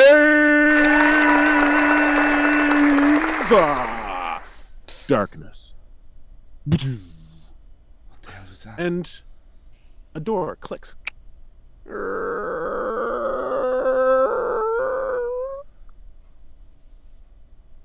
So this is some sort of game show. What happens if we don't play, Russell? Yeah, it's a game show. Gather around, you guys. I'll tell you how we can get out of this. Basically, we gotta get to the last room. The very last room, and then we'll have a shot at redemption. Now, I believe I've made it there twice before. And you have an option of drinking some water, and the water will take you to salvation. But I've never been a man of God. And so drinking that water just seemed wrong to me. So instead, I just put a gun in my head and ended it there. Obviously, just for this to happen again and again and again. For some of you, this might be your first instance. For some of you, I don't think it is. Yusuf, you've definitely been here before. Nick, Jean-Pierre, Constance, you said you're new. What about you guys? Do you remember doing anything like this before? I've never done anything like this. This is all completely new. Wait. So what happens to the people who drink the water? I don't know. I've never seen them again. Presumably they're out and enjoying a free life in Utopia. Or they're dead? Yeah, that's what I would think.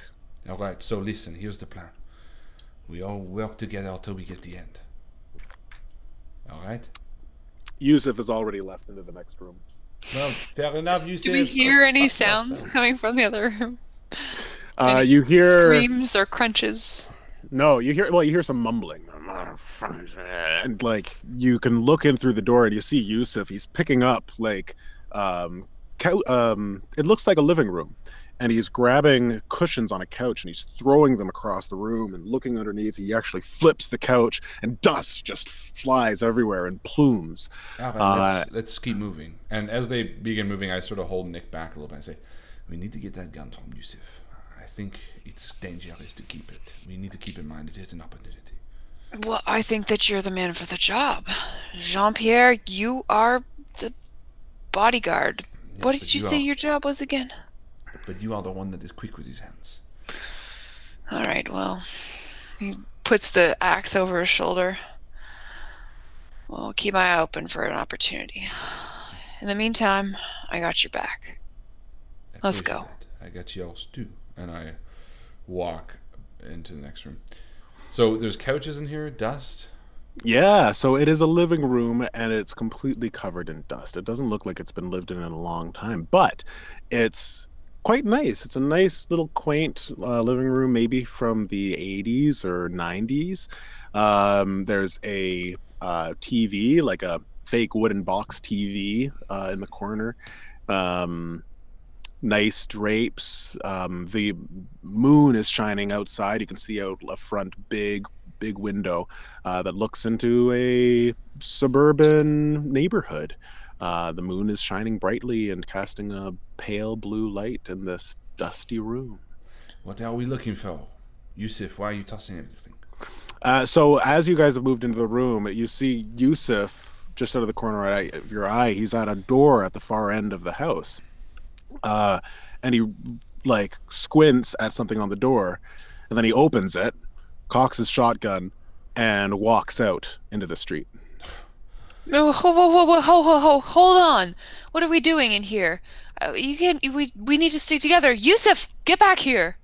He just keeps on walking into the damn street, it. and you can see down the road there's a mist rolling in. Russell, you need to get him back here. He's being ridiculous. What if Let we him just? go. What if He we won't just? get far on his Can own. we just stay here in the house? We got to get to the next room. And he thinks the next Every episode of The Running Dead is 5 rooms. I don't think it's ever been more than that. And you just need to get to the next room. Okay, What was he looking at? Nick, you're near the door. What does it say? The door is like still like wide open. Exit stage left. How big is the room? It's about 20 feet long. No, I mean like more like, wow, how big is the room? I think he can be any size. I think he's telling us that this room, this instance, might be an entire city block. Yes? Oh, I see. You're asking me. It can be as big as a town. I don't know. I'm not sure how they create these instances, but yeah, I think they can be as big as they want them to be, or small. I say we ransack this house. See if there's anything else that we can use. I agree. At least look, I definitely need a weapon. I have fucking marbles and a scepter, which is no good to me. I need a fucking gun. And I start pouring through the things as well, and I'm gonna look for typical like gun areas. In Yeah, this run house. upstairs to the master bedroom, see if there's anything in the nightside table drawer, that sort of shit. If it's America, I'll Right. just if it's in America, I'll check the child's room. Be like, Excellent. Okay, Cutlery so drawer, cutlery wherever. drawer. Yeah, for why the doesn't everybody give me a roll? So the house is relatively small, a quaint little house, but whoops. little house. Full of tiny Yeah. guns. Shotgun. So why don't everybody give me a 1d20 roll? Oh, good. But you're kind of going into different rooms, like you're not all staying like clumped together in one room because it's such a small house. So everybody 15. roll a 1d20. I got a 5. And I got a 15. You got a 15. Oh, and by everybody I should include myself. Well, my name is Nick Dastardly. Okay, so we got a natural 20. I thought you said your name was Valentine and then Champagne. Yeah, Who got the lowest? me. Stop scratching your beard. All right. It's So- itchy. Nick, what room are you investigating right now? I'm in the dining room. The dining room. Yep. Perfect. Okay, so the dining room is, it's kind of in the back of the house. It's a little bit darker in here, but you can still definitely see from the ambient moonlight in the other rooms. And you start going through the closet, the armoire or the hutch There's or like whatever. a buffet, and he's like standing on one of the dining room chairs and like looking up on the top of the buffet. There's like some decorative garland up there. Huxley? Yes. And as you start looking up at the garland that's kind of hanging on the ceiling, your eyes go wide as you see a human form, a small human holding itself up on the ceiling, and slowly it turns its head towards you. Actually, no, quickly it turns its head towards you, completely rotating its neck 180 degrees, and then clinging to one of the pieces of Garland, it swings down and tries to wrap its hands around your neck, a wild grin on its face. All right. Mick tries to kill it with an axe. Okay, well, go ahead and see whether or not you're going to take stress for this. So I'm going to give you 2 negative die, and this will be your defense. So whatever your... What is defense in this again? Vitality? Vitality, yeah. Okay. So 1 positive and 2 negative. Here we go. Oh, I just rolled a d20 with it for fun. I take all that stress. All right. 2 of it. So you take 2 points of stress as this creature comes down and manages to wrap its hands around your neck, and it begins shouting wildly. And I hear a kerfuffle as I'm like rooting through the closet, and I'm like, huh? And I run downstairs, like barreling down just to see this creature. What does it look like? What's the creature? Is it like small or? It is relatively small. It looks to be like maybe a small child, 12 or so, and it's dangling from the ceiling on 2 ropes, and it's holding onto the ropes like with hands, where its feet should be. And as it dangles, hanging on to Nick's neck, you see that its head is actually severed, half severed, and dangling as it's trying to choke him. And Nick's like has dropped the axe onto the dining room table from where he stands on the dining room chair, and he's like being choked by this thing and trying to reach the axe, but he can't get it. I run over and grab the axe and chop the thing's feet off from the roof. Perfect. Okay, go ahead and do a dexterity roll. Spooky. 1 positive for the axe, 1 positive for the thing, and then dexterity. So we'll say that. Yeah. And then any negative die? Yes, I will give you 1 negative. All right. So success, and then 1 stress. All right.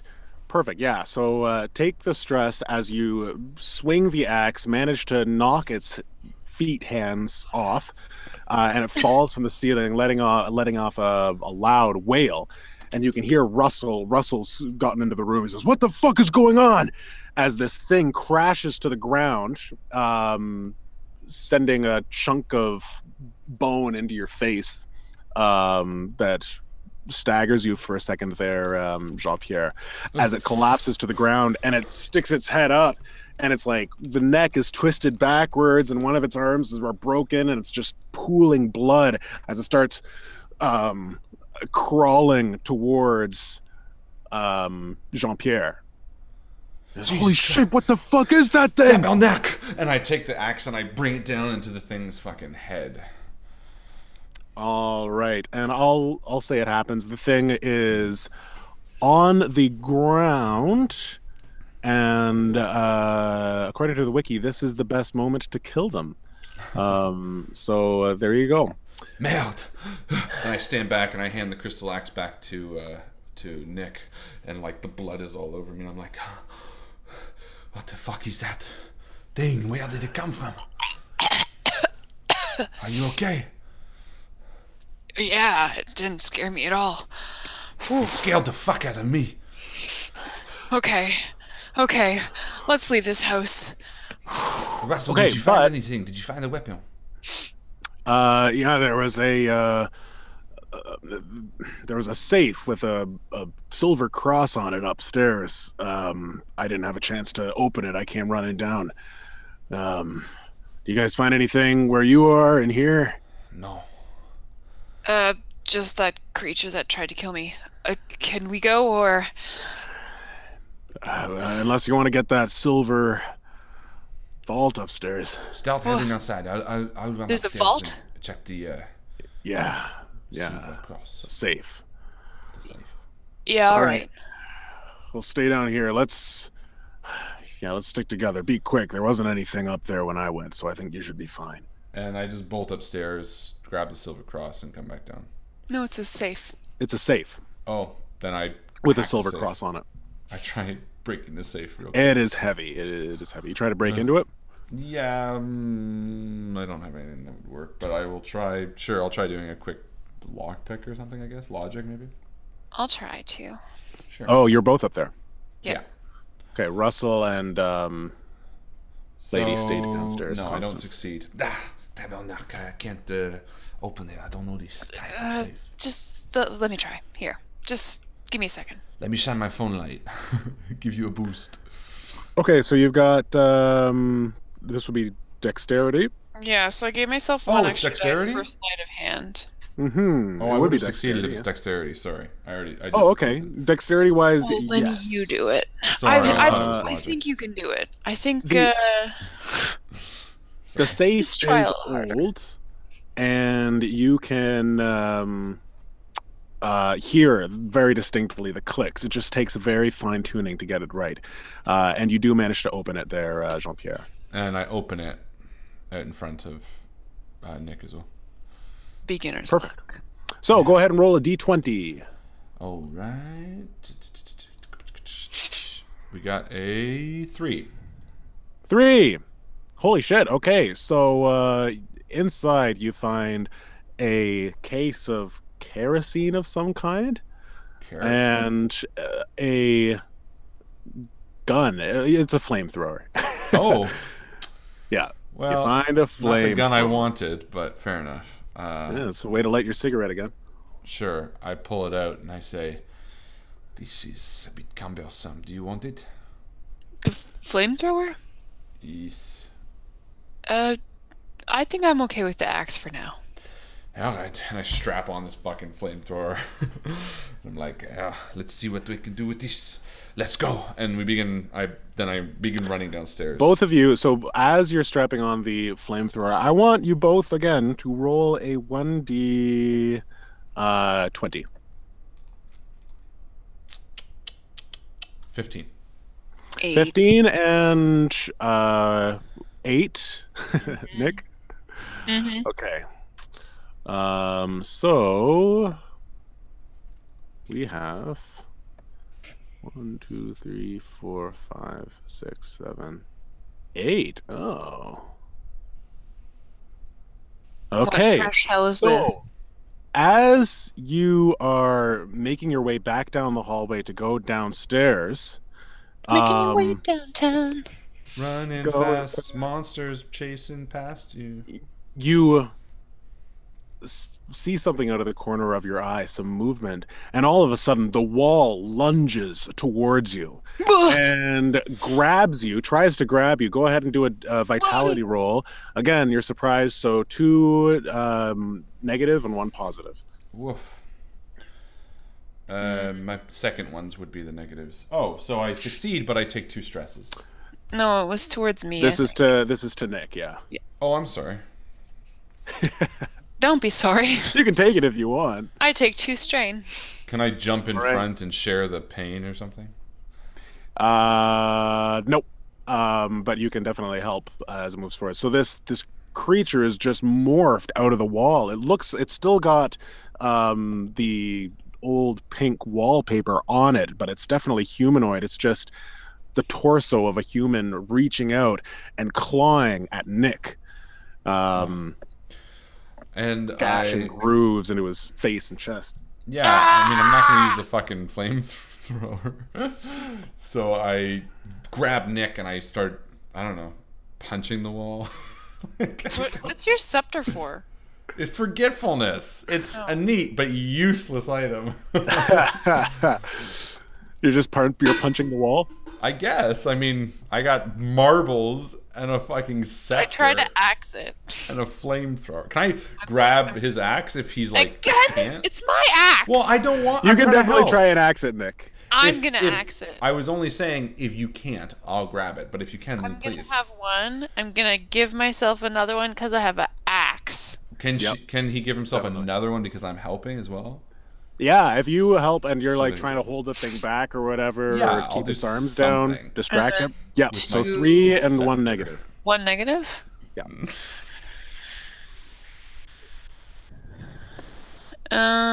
Yeah, I succeed twice. Nice. And you take no stress. Yeah. Perfect. So you succeed twice. Then you manage to sink as Jean-Pierre is holding an arm back. You manage to sink the axe into its head, and blood just splurts out, covering the two of you as this thing slumps from your axe and then slowly morphs back into the wall. Let's get the hell out of here. Let's get the fuck away. Let's get the hell out of here. Now, I think you do also take one stress after that as well from the negative, or did it cancel out? I canceled out. Oh, great. Okay. Yeah. So, you guys make your way downstairs. Yeah. And Russell says, "You guys all right? I heard something." As he's at the bottom. They will try to kill us. I'm fine. I just got attacked by the fucking wallpaper. Let's leave right now. The door says to meet at to go to the fire hall. Let's go to the fire hall. I have the fire. Holy shit! That was in the safe. Baron Lee. I could have just How did used it the even pistol. fit in there? This is all right. I don't know. All right, let's go. I run out into the night with the flamethrower. And Constant kind of follows, just shaking. It looks like she's not even really talking. Oh, I forgot about her. So, why don't you guys all again give me a 1d20 roll? Delio. No. 18. No, you don't want to. I rolled a 3. Oh no, Nick. All right. So. Who bet on me?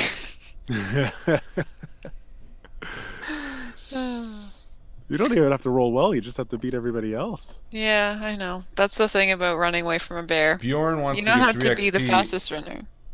Bjorn wants to give 3 XP for a golden box for Nick Champagne. I'm also due another silver box, but I would have to survive that long first. Oh, did you have 2 silver boxes? Yeah. Oh, I'm sorry. I missed your second one. Okay. Well, we'll work it in. 1, 2, 3. Oh. Okay. Is it a flamethrower? It is not a flamethrower. Okay, we're gonna go with this one. Okay, no, we're not gonna go with that one. Here we go. All right, this is the one. So, as you are walking down the street, Nick, you just so happen to look onto a passing street, and Russell's leading the way. He seems to know the way to the fire hall. Constance is close behind him, shivering. And in through the mist, as you turn and you look down the side street that you guys are just walking past, you see a woman. And she's kind of hunched over, and she's walking with a limp towards all of you. Do I see this as well, or is this just Nick? Just Nick. Nick points down the street and goes, "Nope, nope, nope, nope, nope, nope, nope, nope, nope." And I turn around and just flamethrow the fuck out of her. And Nick, you watch as the flames go into the street, and Jean-Pierre, you don't actually see anything. But Joe, or Nick, you watch as this creature lets out a loud roar and scream, and she tries to stagger forward faster, her sagging breasts, swinging from side to side. All right, and I keep firing. I toast you like a French baguette! It's got long, jagged claws as it tries to stagger its way closer. Nick starts running. So you run. When you run, I run too. I'm like, all right, and I run after as well because I don't see this fucking thing. Oh, come on, it's this way. I toast you like a bruschetta. So you make your way to the end of the street, and you find you are looking over what normally would be a beautiful sight. There's a lake. Nice. That is reflecting the moonlight. It's just this way, Russell says, and he's getting a little out of breath. You can hear, but looking up a hill, you can see at the top of an intersection there is a obviously a fire hall with the fire truck entrances and stuff. Come on, let's push it. And Constance speeds up ahead of Russell. And everybody's running. Everybody roll a 1d20. No. No. Keep rolling, rolling, rolling, rolling. What? Ooh, I got a 3. 17. Hey, okay. And let's see what the other two get. Oh, it's a monster on a 17. Sorry, Joe. Yeah. Oh, you don't want to roll high for this one. No, you're good. What did I use last time? That was the... there she is. Great. So you got a 3? Yeah. Now that it's Harlan, use a really tough monster. You do have an infinity fuel flamethrower. Well, you have like 2 weapons too, don't you? What do you have? One. What is it? Oh, the axe. The axe. Let me ask you a question. Okay. What the fuck is this? What the fuck is that? Okay.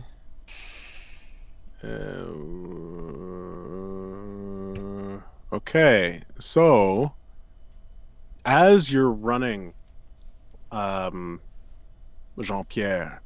you can see everybody has a long shadow as they run in the moonlight, and you just catch a glimpse of yours, and you see it's doing something. Something strange. It like reaches up and towards you, which is not what you're doing. I flamethrower it. You flamethrow your shadows, or you turn around, I guess. and you I try don't to know. flamethrow it. Why not? Okay. I mean, even if it does... Well, I gotta do something.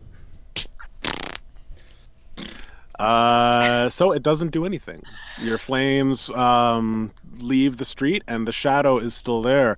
Does it cast enough light to it's getting stop the closer shadow? and closer. Sorry, what did you say? Does it cast enough light to stop the shadow?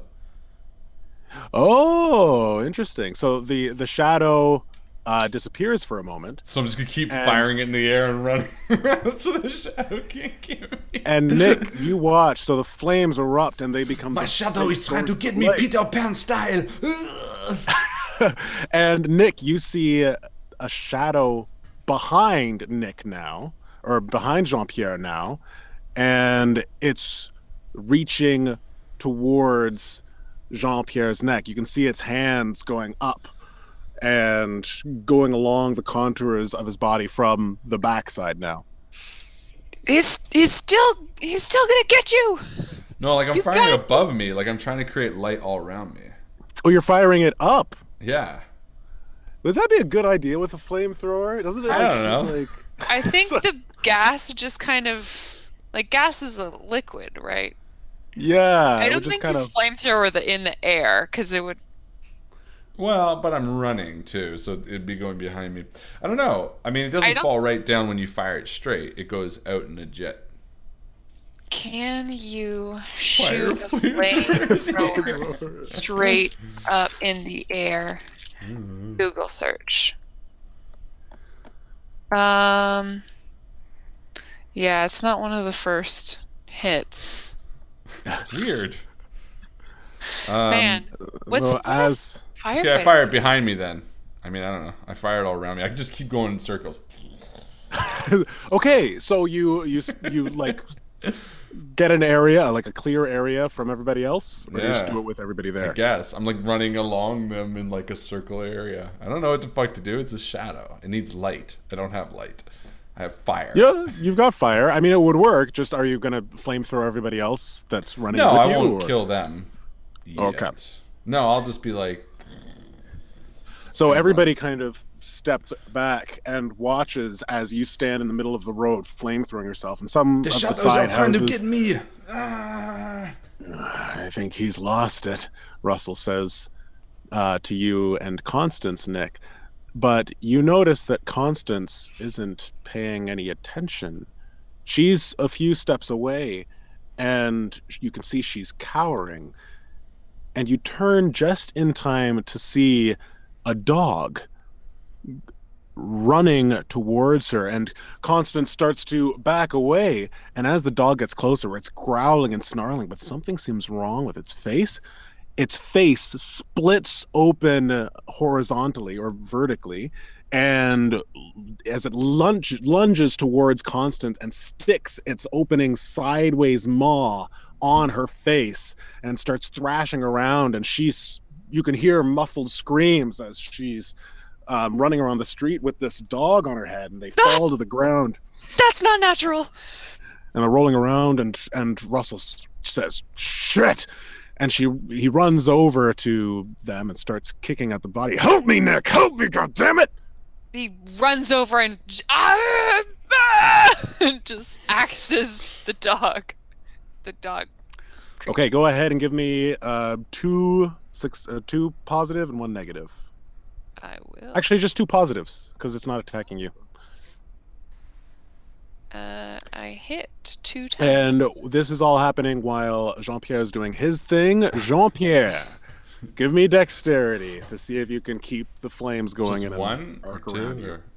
I will give you 2 success, 1 fail. Okay.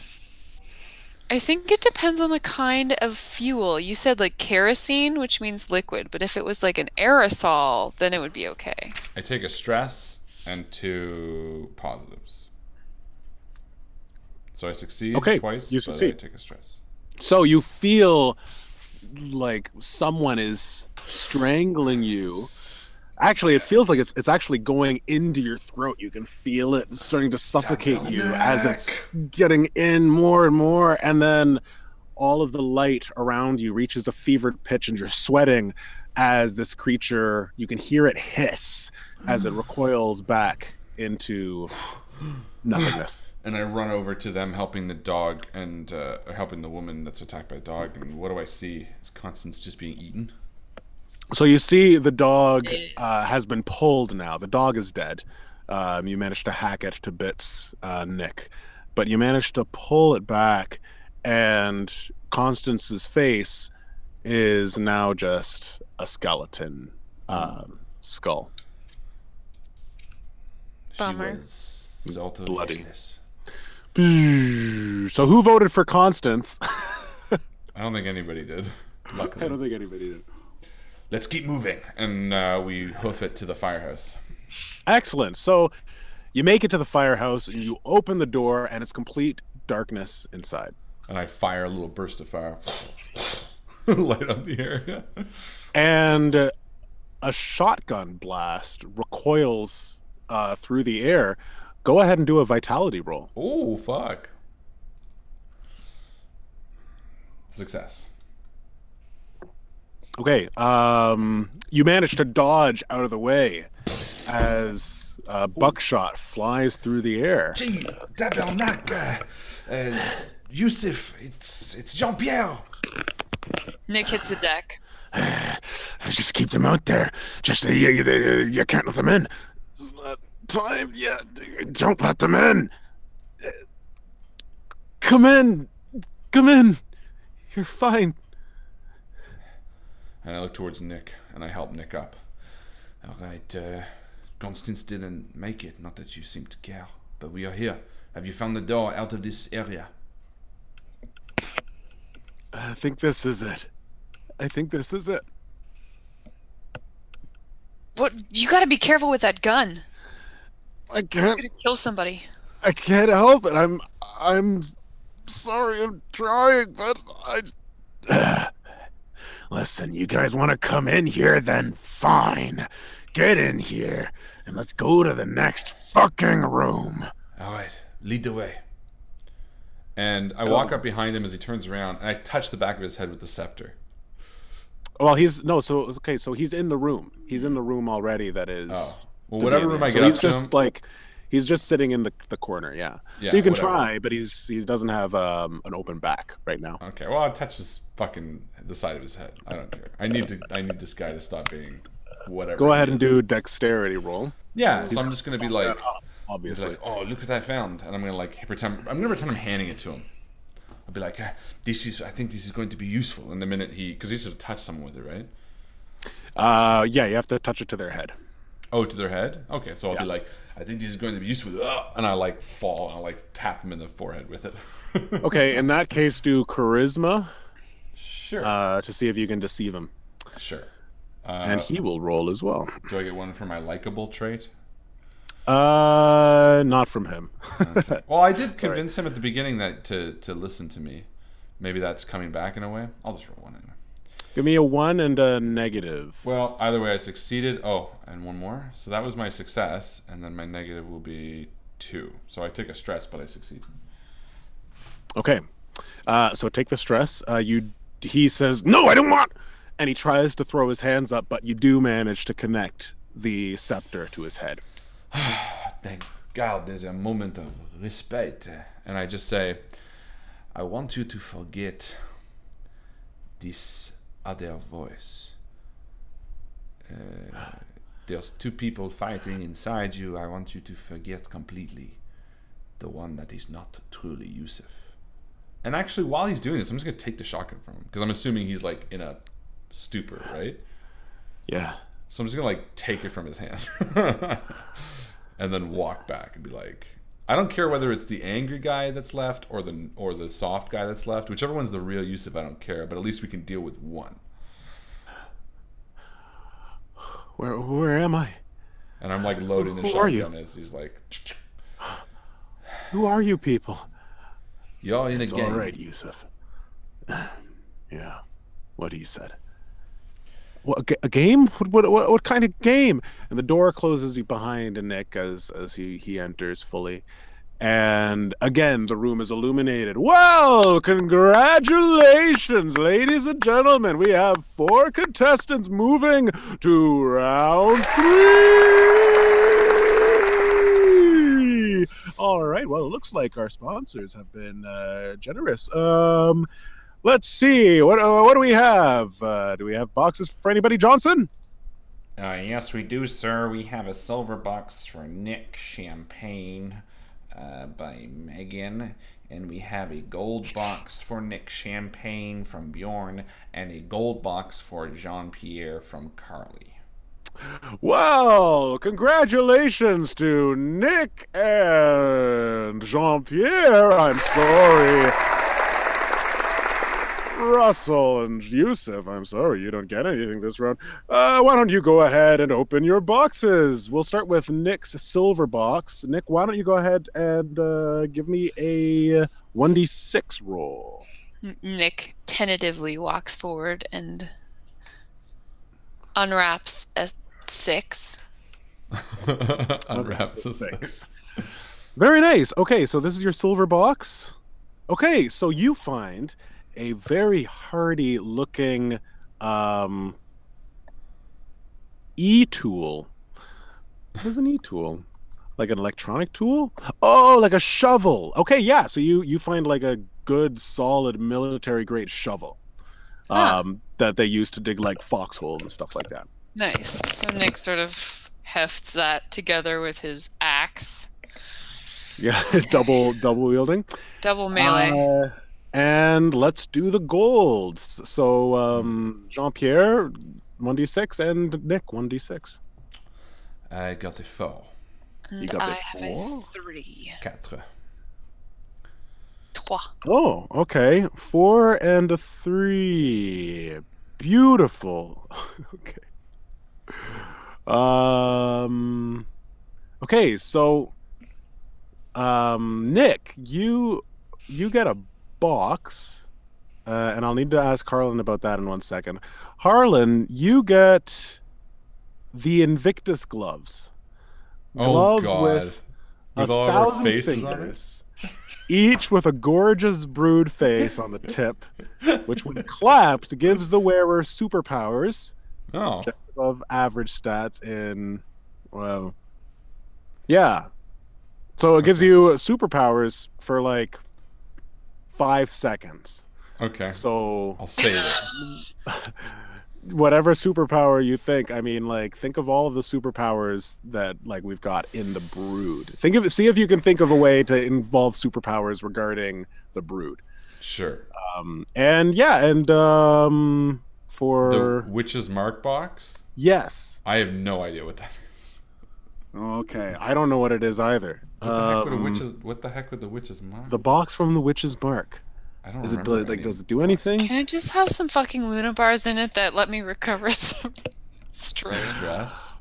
Okay, so I'm gonna just Witch's move it one up because sorry, that was Brianna Agnew Weber's suggestion. Great suggestion. I just don't know what it does exactly. I So don't for remember. speed, we're gonna go to the one above. You find a player 2 controller inside the box, and it's a controller that summons a clone of yourself that you can control for a period of time. Actually, if you still want to have the witch's mark box, actually no, let's not, because it's a bit of a weird thing. That's a good thing. Well, what The is it? controller's better. It's it? It's a bit too. No, it's like it's sort of a big reveal for the next campaign anyway, so it doesn't really matter. Oh, I see. Okay, gotcha. It was meant Fair to enough. be a mystery. Yeah. Spoilers. Oh. Excellent. Yeah. So you guys got your new stuff. Oh boy. Yeah. Real sorry there, Russell and Yusuf. But hey, you got gear last time around, so I'm sure you'll be fine in the next room in our video game themed Running Dead challenges. Hit the lights. Let's go to the next room. Click. Vroom. A sliding door opens with a whoosh. And I turn to Russell and I say, "Yo, this is more useful to you, I think." Oh, actually, yeah, I'll give it to Russell. So I give Russell the flamethrower Okay. because I don't really want it. It's useful, but it's like weird. So I'm gonna stick with the shotgun, the marbles, and the one more use from the golden scepter, and then the glove, which I don't even know if I'll use. But so I'm just gonna load the shotgun. That's really all I want. Okay. Whoa, whoa. This is like a game show? Yeah, that's right, Yusuf. That's what I was telling you. Oh, well, we just explore and hope. Yeah, come on. And Russell leads Yusuf into the next room. This room is like and he thanks you, obviously, Jean-Pierre. This room is like a warehouse, kind of. And you look on the floor and you see a bunch of red and white orbs just kind of rolling around on the ground. He says, and Russell reaches down and he grabs one. He says, "Nick, catch." And he throws one over to Nick, and he throws one to you. He says, there's 4 of them. And he hands one to Yusuf as well. Maybe there's one for each of us. Are they all different colors, or they're all red and white? They're all red and white. Are they like Pokemon balls? Nick wouldn't know that. I don't know what a Pokemon ball is in real life, but does it have a button on the front? It has a button on the front. Okay. And as you're looking at them, it's like a dark warehouse type area. You hear a boom,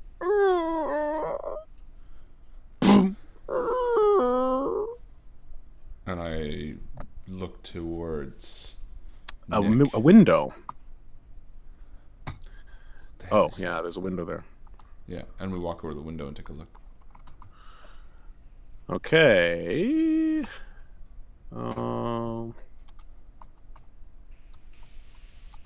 Quickly, Google Pokemon. Okay, so What is Pokemon?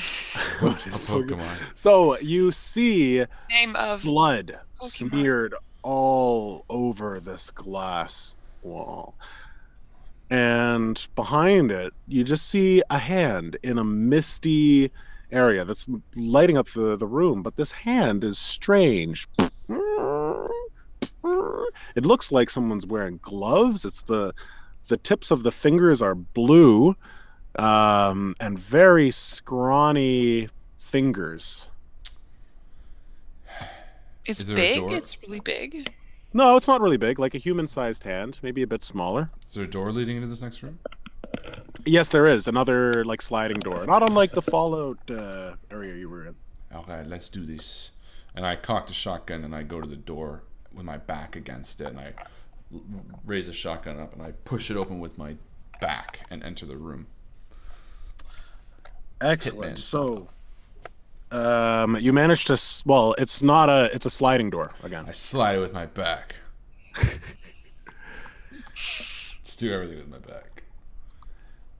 All right. So you slide it open, and you go out into the room where this creature is. Mm-hmm. All right. And you hear it turn towards you, and it goes, Mr. And it starts moving its hands, and you can kind of make it out now in the misty fog.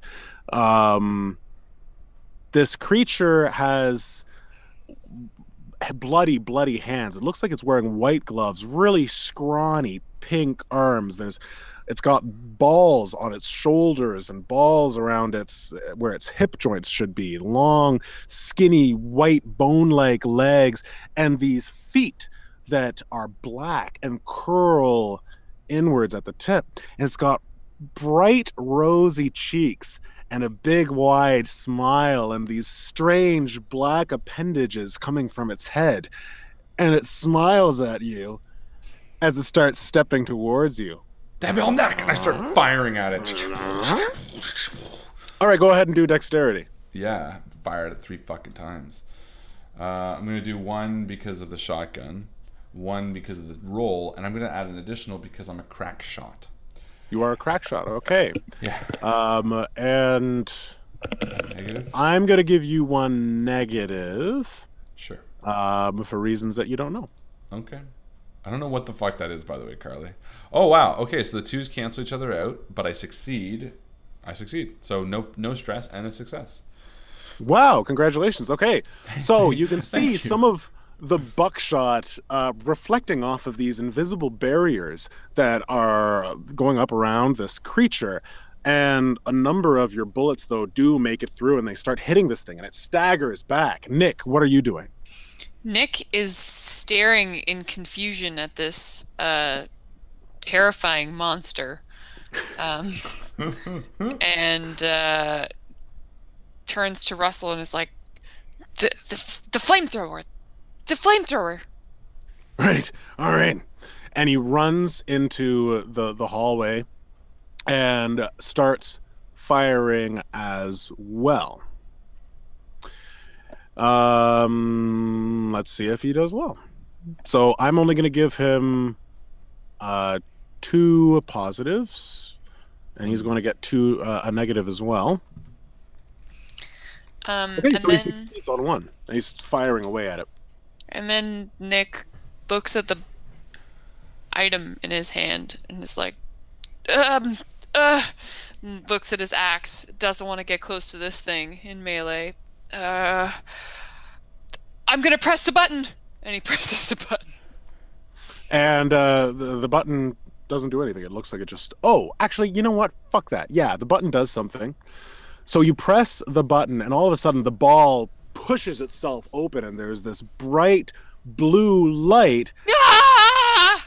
As in the warehouse, something rises up. And let me get my list back. Okay. So now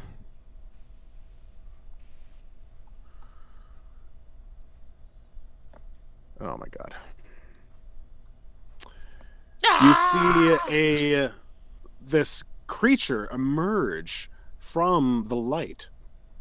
And it is almost like a lizard. It's standing up. It's got white toes and a leathery belly, fur on its back.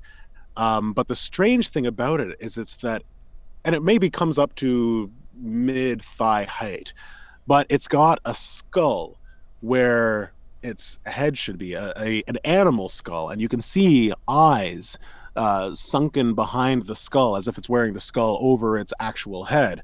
And it's looking around, and it's holding a bone, a femur. And it looks up at you quietly.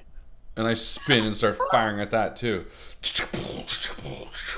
So this is back in the warehouse room, so I don't think you would see Oh, this. sorry. Right Yeah, no, I wouldn't see it.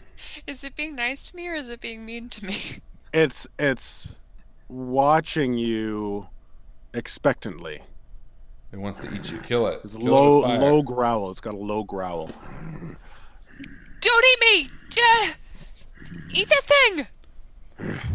And it looks out the window, and it sees this other creature, and it throws it holds its bone down and starts running out the front door, and it starts attacking it. So go ahead and Good dog! Good dog. Nick thinks it's a dog. What would Nick actually think this is? Go ahead and roll a charisma roll. Hey, that's my best stat, surprisingly. Nice.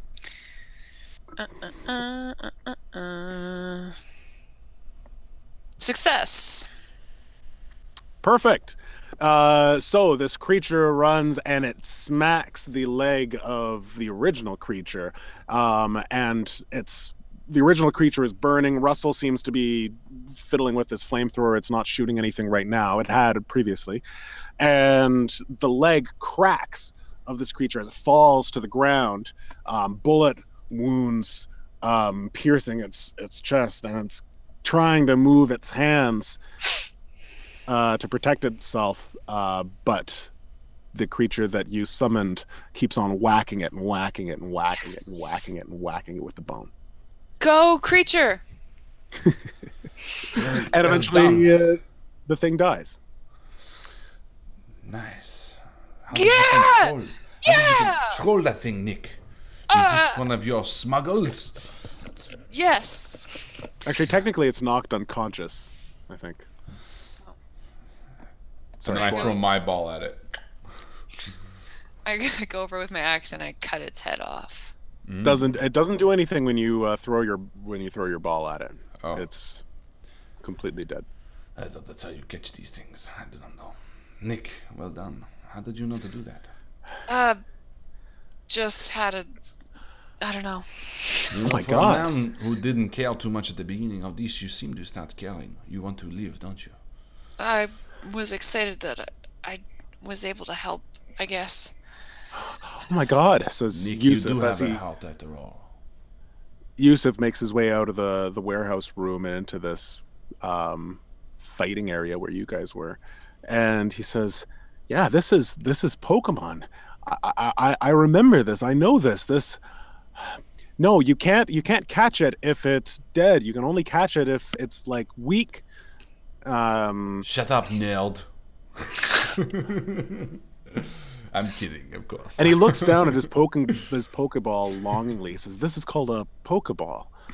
And with a slight smirk on his face, he presses the button and kind of hesitantly throws the ball into the air. And just like happened to you, Nick, the light illuminates the room as a creature starts to take form.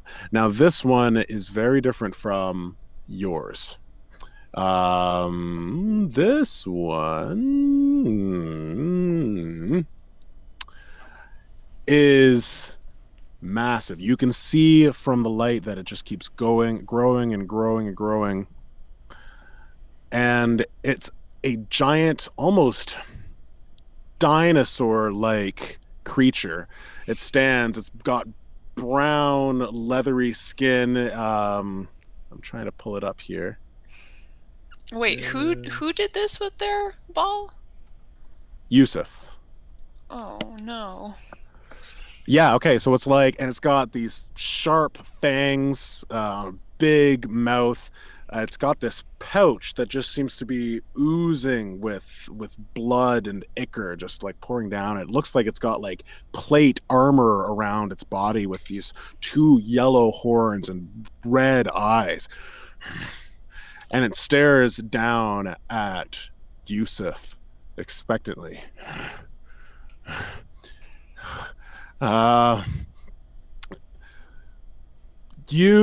before Yusuf can even finish the sentence, the thing swipes a giant clawed hand towards Yusuf and knocks his head clean off. Oh, dang. And then it roars. And I fire Shit. wildly at it. And Russell starts fiddling with the flamethrower, trying to get it It's right. a foul Pokemon. You need to use water. What did you say? I said it's a fire Pokemon. You need to use water. I don't know. I don't have any water. I'm gonna roll again to attack. So 3 and 1. You have a ball. I do. Success. 2 successes and no negative. What are if you trying have to a do? water Pokemon? To shotgun him in the face. Okay, so you do manage to shotgun him. It takes the hit, and it staggers back a bit. And it starts charging towards you. Okay, I'm gonna grab my Pokeball and press that button too. See what's in my bad boy. Okay. What are you doing while Jean-Pierre is firing? Nick calls. He's like, come here, dog. Come here, you dog boy. He calls this dog back. And it looks up to you, bone dripping with blood. And he's like, go fight that guy now. Okay, Is that how this works? Do a charisma roll. I will. I succeed very much. Ah, okay. So it runs towards the creature. Okay, I gotta look up the skills here. Oh, fucking... My keyboard is, like, dead right now. Oh, no. What do you... Ask Carly. She knows. Carly knows what's all up. about all this stuff. She knows All I know is everything I've about got a dog boy. I know some about the Pokemon. My guy's got a bone, and he's got a skull, and he is little. Okay, so do you want him to use... Write these down. These are your skills. Okay. So you've got Bone Club. Yeah. You've got Bone Meringue. Oh, that sounds delicious. You've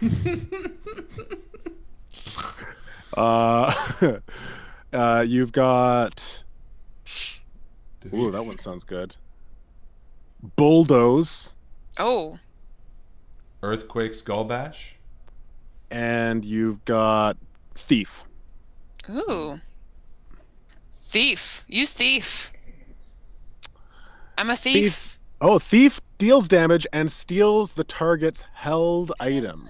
If the user is not holding an item. Perfect. Okay, so you see your dog friend run up with its bone, and it whacks the giant dinosaur creature on its knee, and the creature roars and tries to stomp around, but your dog friend is so quick, it actually jumps up and reaches into that pouch that was just filled with blood and ichor, and it pulls out a little box with a golden cross, and it runs towards you, and it hands it to you and goes, You're the best dog!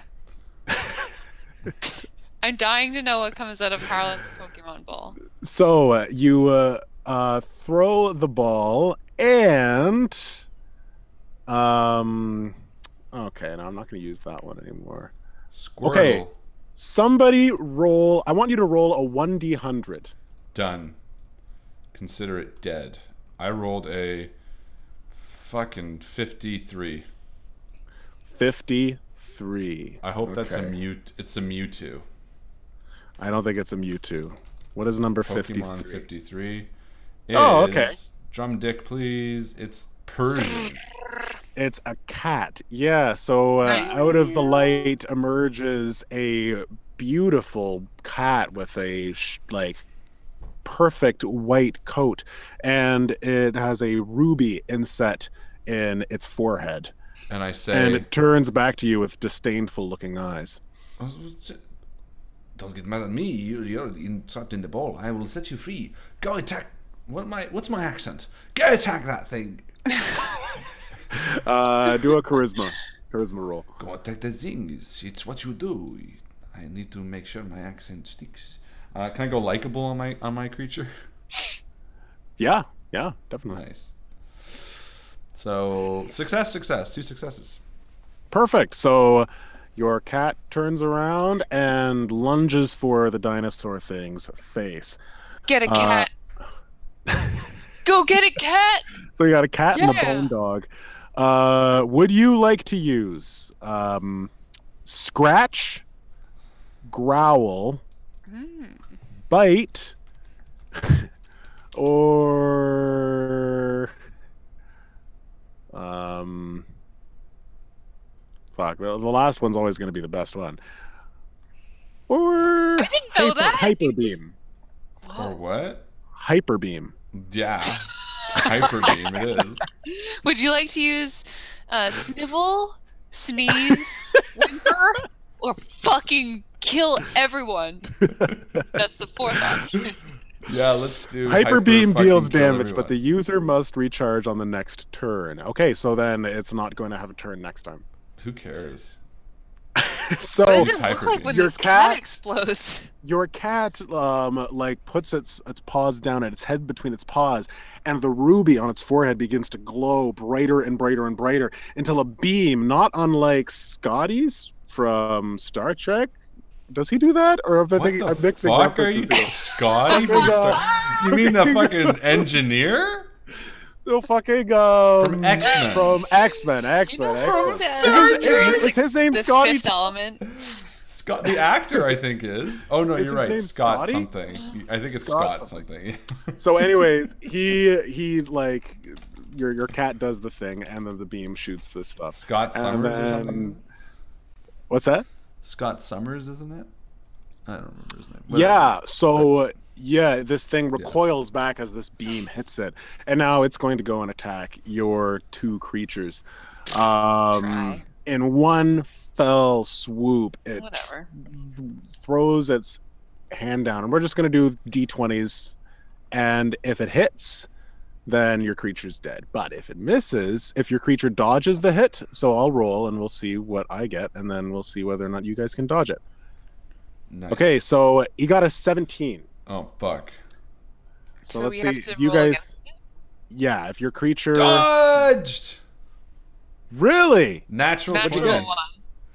natural Bone- 20, and you got a Bone natural Boys. 1. Bone Boy is Bone Meringue, and mine turned Bone- into fucking the cat's meow. But the cat can't do shit this turn. Cat came back. That's true, but it Very next dodged. day. So a giant dinosaur plated fist comes down on Bone Dog and pulverizes it to oblivion. But I have and a key. the light Or a box pulls with a key back on it? into your ball. In your balls.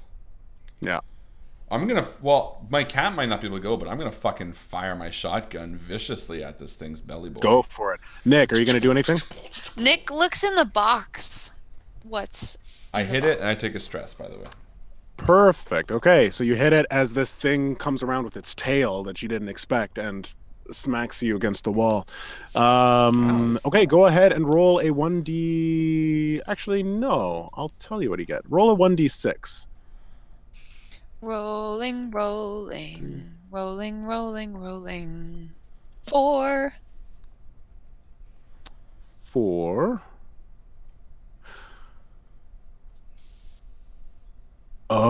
Oh, okay. I don't think I read. So this is the second part of Marvin Tanner's. You get a can of ignorant farmer, Ooh. which summons a frosty beer swarm inside. of brood spirits, which mercilessly but ineffectually attack to confuse the enemy for 1 round. I crack it open right away. Nice. I chug the whole thing. I drink all the spirits. Just like Nick would. And I try. Is there a way that we can escape, or do we have to kill this thing? I think we have to kill it. No, I think if we get it low, enough, we can throw the ball and it will be trapped inside. What's my accent again? Am I That's Russian? it. That's So Nick opens up a delicious can of ignorant farmer beer from Chronicle Brewery. Chugs the whole thing, Sounds and then all great. the spirits go and distract the big monster boy. The Yeah, leather and it's dragon. standing there and it's swinging at stuff that you can't see, logos of D20s. And as you take a shot at it, Jean-Pierre. Yeah, and I hit it, and then it hit me aside. Right. Yeah. Okay. So you did that. Okay. So it's starting to look pretty weak. Like it's So got I a throw my wounded empty leg. Pokeball at it. Okay. So you throw your ball at it, and your ball isn't actually empty. Oh, I used the one. I run over to the dead guy. Mine is empty. My guy died. That's Yeah, right. your guy I died. throw my ball at it. Yeah. Oh, but so your guy's actually inside your ball. It is They actually. don't die. It's It like just when they gets, die, like it kind of like got like recoiled back into it. So are there any empty balls around? Technically fainted. So Yusuf's ball was the original ball that housed this thing. Yeah. But you just said I can't use it because the thing is, oh, right, I can get it back in it. I run over, dive, get used to it, and say, Tabel, now can I throw it at the weakened creature? Perfect. Feet. Belly Yeah. button. And it morphs back into light and Yes. goes into yes. And I Yes! take mine and I throw it back at my creature and get it back in its ball. yeah, it goes into the ball. What too. happens if you don't get them back in their ball? Did they kill you? Always? I have no idea. It seemed to me that that one didn't like Yusuf very much. No, I guess not. All right, let's continue on. Yeah, I think this might be the door here. And he punches in a code. And he's like, I don't know how I know this, but actually I do know. I've been here before, I'm sure. And the door slides open to another black room. You knew the code to this door. That's concerning. I must have been here before. There's a lot going on in the subconscious. This isn't my first rodeo in the Running Dead. That much is Oh, clear. before we leave, I grab the checkered shirt from Yusuf's dead body and I put it on. No, you put it on me. Why? No, I put it on me. Fine. Perfect. Yeah, so the checkered shirt, what does it do? I don't know. I don't know. Megan's been begging me to take it all the time. But she didn't. Oh, so I'm really? doing it. Yeah. Well, because I figure that's metagaming. Yeah. Uh, so that's is true. getting boxes from people that are donating. So Megan's donned. It's a plaid shirt, which once for each wearer allows them to know the answer to one question. That was for Nick. I take it off and give it to Nick. Megan's yelled at me. Okay, so you give it to Nick. It's too small for you. Uh, Nick, so you've got a shirt that allows you to know the answer to one question. Great. Nick concentrates really hard and somehow knows that the shirt is going to talk to him and asks the shirt, "Is Russell going to betray us?" Nope. He's gonna die. Cool. Is there anything else? No, actually, I Can only I have got the shirt one, back? answer for you. Can I use it now? Yeah, he's like, "Yep," takes it off. Here you go. Walks into the darkness feeling more confident than ever. And I'll keep it on. And do you have a question or anything? Not yet. I'm gonna save it. No. All right. Okay. Well, let me know when you got a question. Yeah, no problem, Megan. Is that your Yeah. name, Megan? Yeah, Megan. How's it going, Megan? It's good. How are you? You in the bath right now? Oh, you already asked your question. No lying. You already What? asked your question. You asked your question. Is it only that's the thing? It's one question like that? Yeah, you asked one It's like question. a tricky thing? Okay. Well, I'll take it I off. mean, It's like a genie. I take it off and piss I'm on sorry. it. I And mean, burn you asked on a it question. and I say, wish "Fuck from this her stupid You shirt." asked me how I'm doing, and I told you how I'm doing, and so that's the. I rip it into shreds. Stupid fucking shirt. No, no. That wasn't really my question, was it? That was your question. That's what it. I wasn't asking that actually. Oh well. Damn it. Whatever. You need to- Fine. I take it off. I think Dumb we kind question. of played it as like this shirt's like talking to you in your mind, and then Yeah, you it's ask the like, question. Dumb shirt. I crawl. I throw it away. Stupid shit. I do not like this shit. I keep it. I'm gonna What? find a That really. was a nice shirt, dude. I'm gonna keep it because I'm gonna find a terrible place to destroy it because I hate it so much now. The So, worst thing ever. are there any donations, or can we just move this Yeah, we along got some quickly? donations. No, we're good. Oh, sorry. Harlan gets a bronze box, and I get a silver box. Bronze and silver. And Russell gets a bronze box. Oh, Russell bronze. Okay, everybody roll quickly. Everybody roll 1d6s. I got a 6 for a silver box. I got a 2 for a bronze. Thank you, Bjorn. 6 for silver is... Okay, you already got that, so I'll move up. Oh, okay, so you got another flamethrower that never seems to run out of fuel. Yeah. Harlan, you got a 1, you said, for bronze? Yeah. No. Silver-tipped dagger? I got something. I rolled a 2. Oh, I'll you take got a it. 2? Silver-tipped dagger, done. Yeah. Otherwise, you would have had the meat shield from them. We've already seen that. Yeah, no one wants that. And 3 for silver for... What's his name? Russell. Russell. Russell got a bronze box. Russell got bronze. Oh, okay. So that would be marbles, which you've already got there, Harlan, and then codpiece of pain. We'll go with that. Chain underpants, which absorb all damage from the next attack, but contract and leave the wearer unable to move or speak for a round. That's great. Okay, so Russell's like, turn away, and he like puts this thing on. As you guys make your way into the next room. The room has tall obsidian walls, smooth as glass. And they go up as high as you can see into the darkness above you. It's very dark, but you can kind of see. There's like, in fact, there are these glowing little orbs of light down hallways. There's a hallway to the north, there's a hallway to the south, the east, west. I mean, directions being irrelevant, really. So here you are. Orbs of light? Yeah, I don't remember this room. Is this where we drink the liquid, or what? Are we done? Did we win? I don't think so. I think, and what's his name? Russell goes forward and he grabs an orb and it just kind of absorbs into his skin. He's like, oh. And you see in the corner of your vision, Russell, 1 point. And then he goes and he grabs another one, 2 points.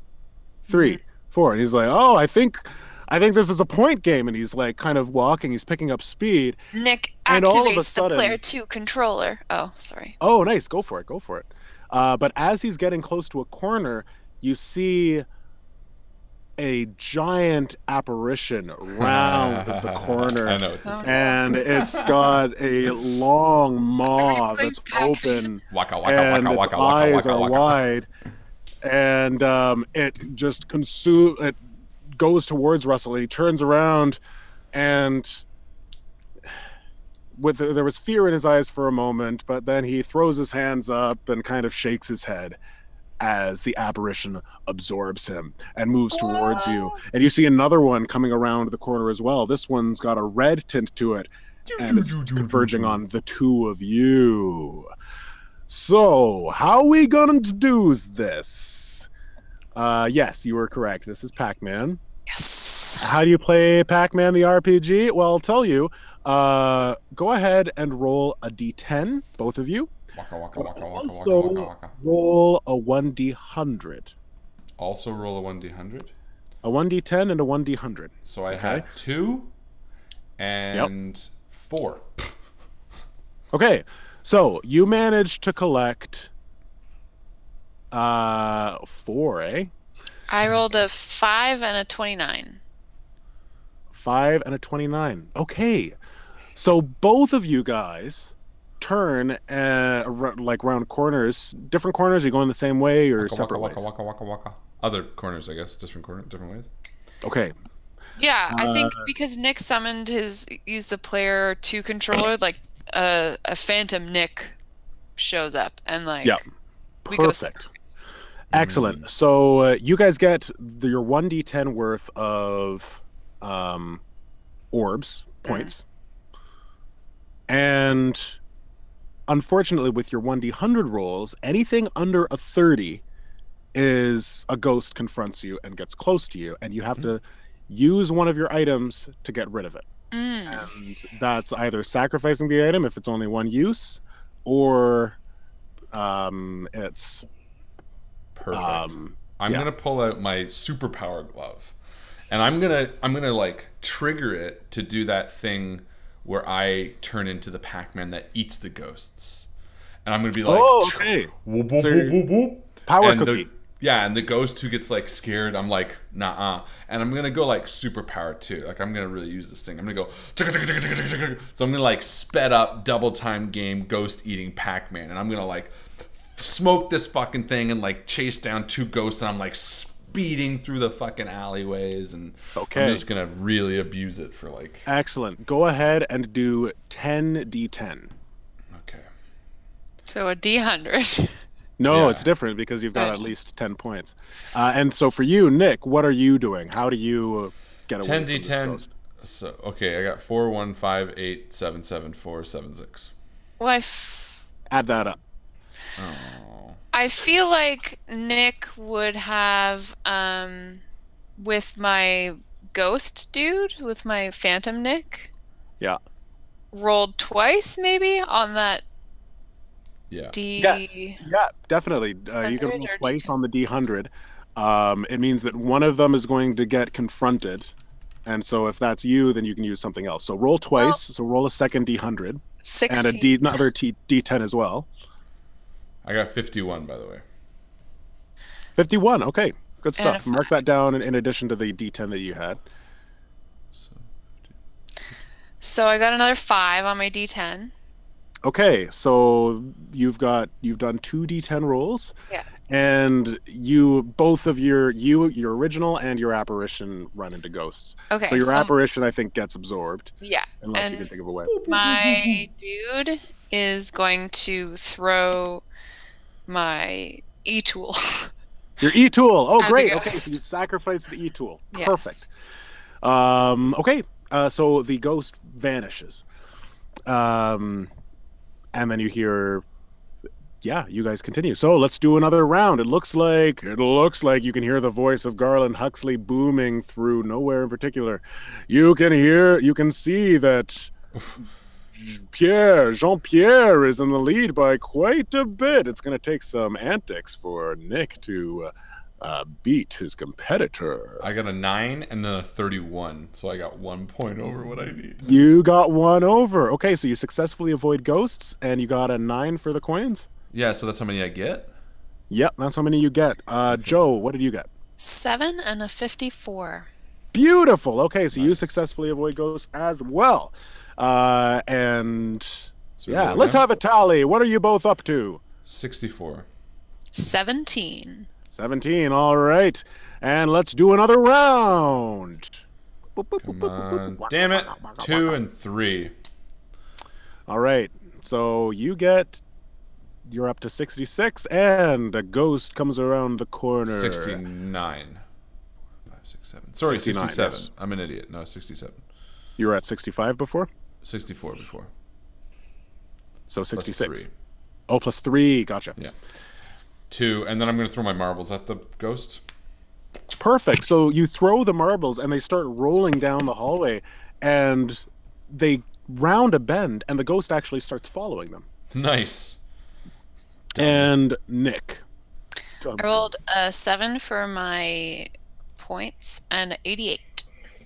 88. Okay, so you successfully avoid the ghosts, and you round a corner, and there in front of you, you see a power cookie. I eat it.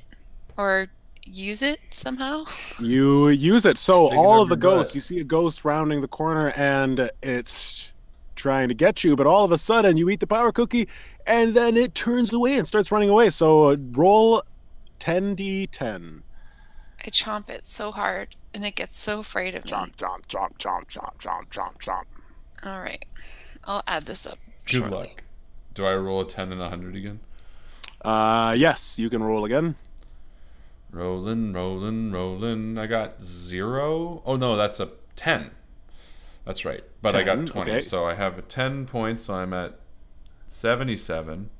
And, Yeah. But I have a monster in front of me, and I throw my golden scepter. You threw your scepter. Oh, good. Okay, perfect. So the ghost vanishes. Joe, how you doing on that math? Great.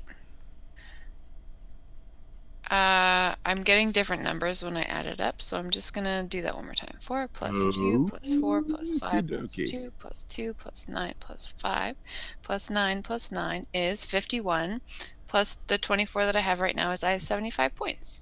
Nice. 75 points. Okay. So I'm going to roll a d10. Yeah. 1. So for the next Get round? 1 point. 1 point. And then the 1d 100 as well? 84.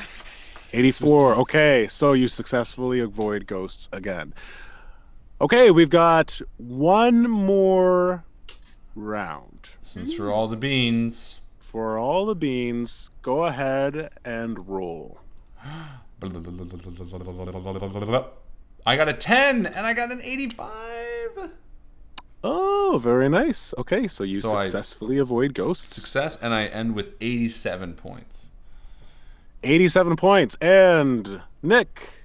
Nick got a 9 and a 59. All right, successfully avoid ghosts. And what does that leave you at? 85 big ones. 85 compared to 2 what? points different. That's awesome. You were at what, 87? I'm at 87. Yeah. Okay. So, all of the walls sink into the ground. And 2 things happen. A pool of water rises up into a kind of bird bath type thing. And then an axe appears to your right, while Nick, you feel yourself thrown up, and then you fall back down into this chair, and chains wrap around your wrists into a chair, while Jean-Pierre, you're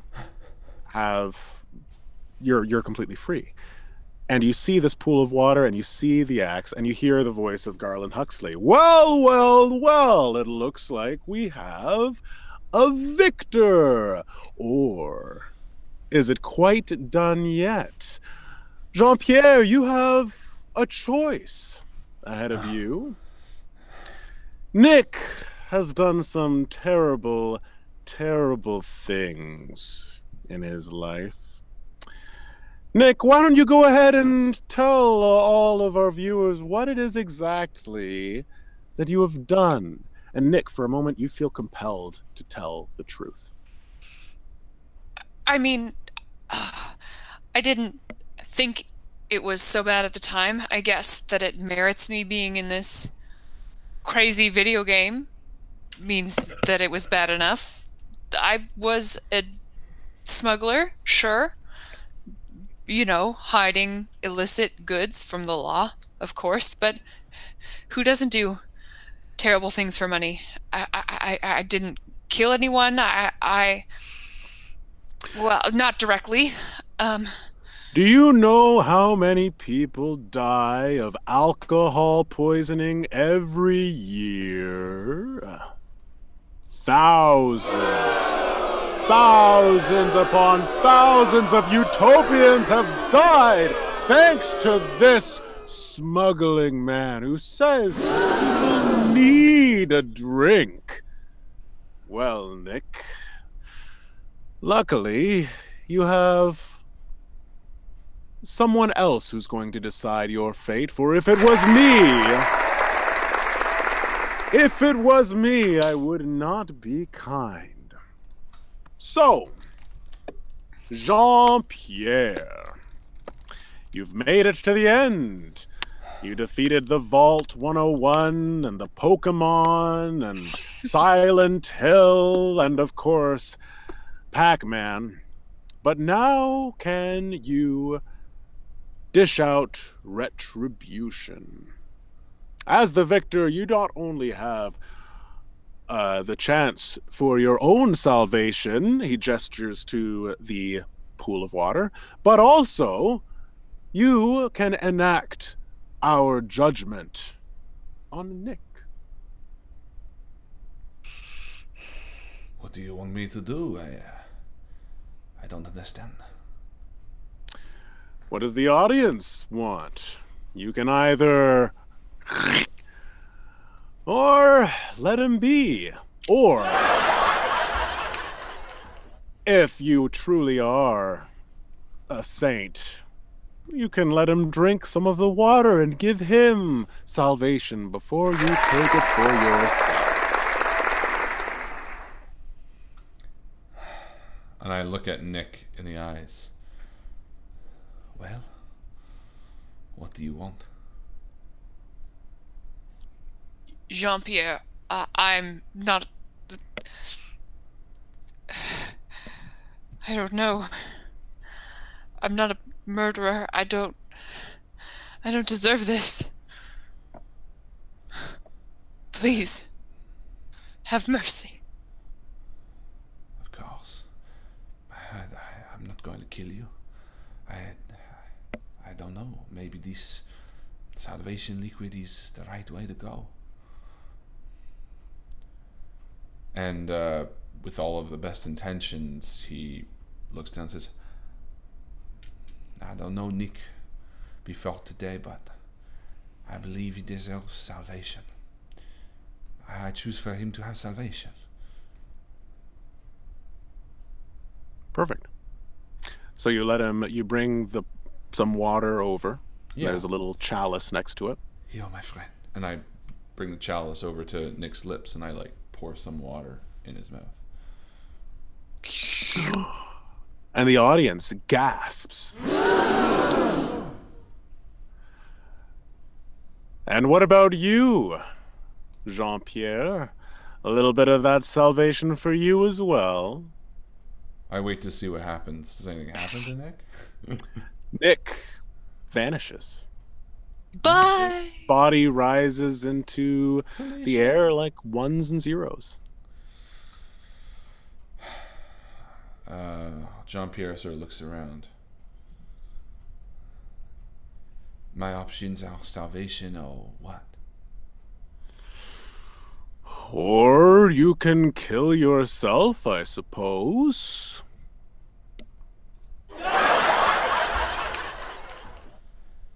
And if I choose neither? Well, then someone will have to pick up that axe for you.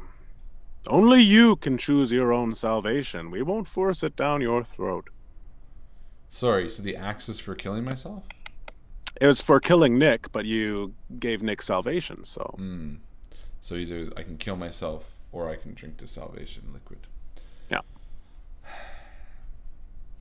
And I think back to what's his name said about killing himself rather than drinking the liquid, and how he was doomed to repeat the game. And not really seeing any other way, Jean-Pierre reaches down, takes the chalice, and holds it up and says, at the very least, I'll be with you, my friend. And he takes a long drink from the salvation. And the audience cheers as you feel your body grow bubbly and light, as you feel yourself rising off of the ground and the world around you goes completely white.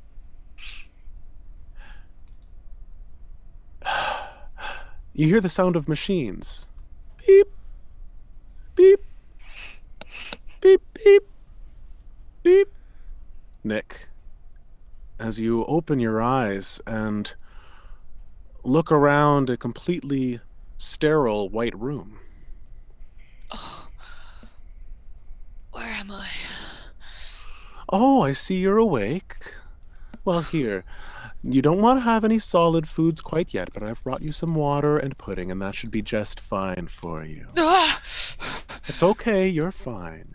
And a woman in complete white garb places a tray down on your plate. And you notice one thing strange about her. Her hair is completely pink. And she says, is there anything I can do for you while I'm here? I need to check on the other patients. What happened to me? Oh, well, you were injured, and now you're safe. You're here in Saffron, and you had a friend as well. Yes, here. and she pulls back a curtain. And there, in an opposite bed, you see Jean-Pierre lying peacefully asleep. Now, I don't want to startle you or anything. There isn't any charge to your services. But the Pokemon you brought in downstairs are well healed as well. So once you are back on your feet, you're welcome to go out and explore the Viridian as much as to your heart's content. But stay away from those Beedrills. We're stuck in Pokemon! Ah! The end! That's a lot of people's dream.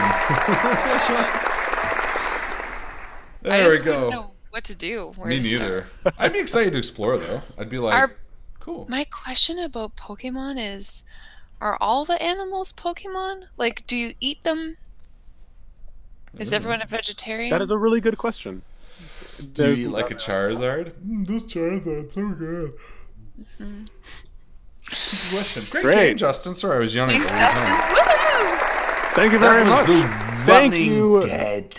The Running Dead. Yes. Thank you very much to everybody, all of our Patreons, and anybody who betted for spending your XP Thank and you for joining the us ads. tonight and laughing. Controller, thank you for the flamethrower. Thank you for Yeah. my e-tool. They Thank were you, all everybody. loved. Anyone who bet on Jean-Pierre to win doubles your XP. I think technically he made it through the final thing. Yes. So I Yes. think Technically, Jean-Pierre won. everyone wins because we both got out, but you only double your XP if you bet on Jean-Pierre. And You of kinda got course, Bjorn with the friggin' gold medal message. I wrote down how much XP everyone spent so I can send it to one of Aw, you two. thank you, Bjorn. Thank you so What a much. guy. Well, I think it's pretty obvious who wins MVP or endgame post. Bjorn, I think it's gotta be Bjorn, Bjorn. Bjorn, Yeah. Bjorn. Bjorn. Bjorn, Bjorn. you win endgame XP. Well done, everyone. I hope you had fun playing along with us. I was just teasing, by the way. Megan, you had a great shirt idea. And Marbles, I am sorry that you bet on the wrong horse. Harlan always wins. You should know that by now. Hey. Harlan always wins. Well. It was just pure luck there at the end. Yeah. There, it Oh. was like My rules at the beginning were terrible too. Anyway, ladies and gentlemen, thank you so much for hanging out with us. We will see you next Wednesday Eve for a special game that we have in the works. Very excited about it. Don't want to miss it. And from all of us here at the Invictus Land, as my good gal Jo always likes to say, It's my bedtime. it's your bedtime, guys. Good night.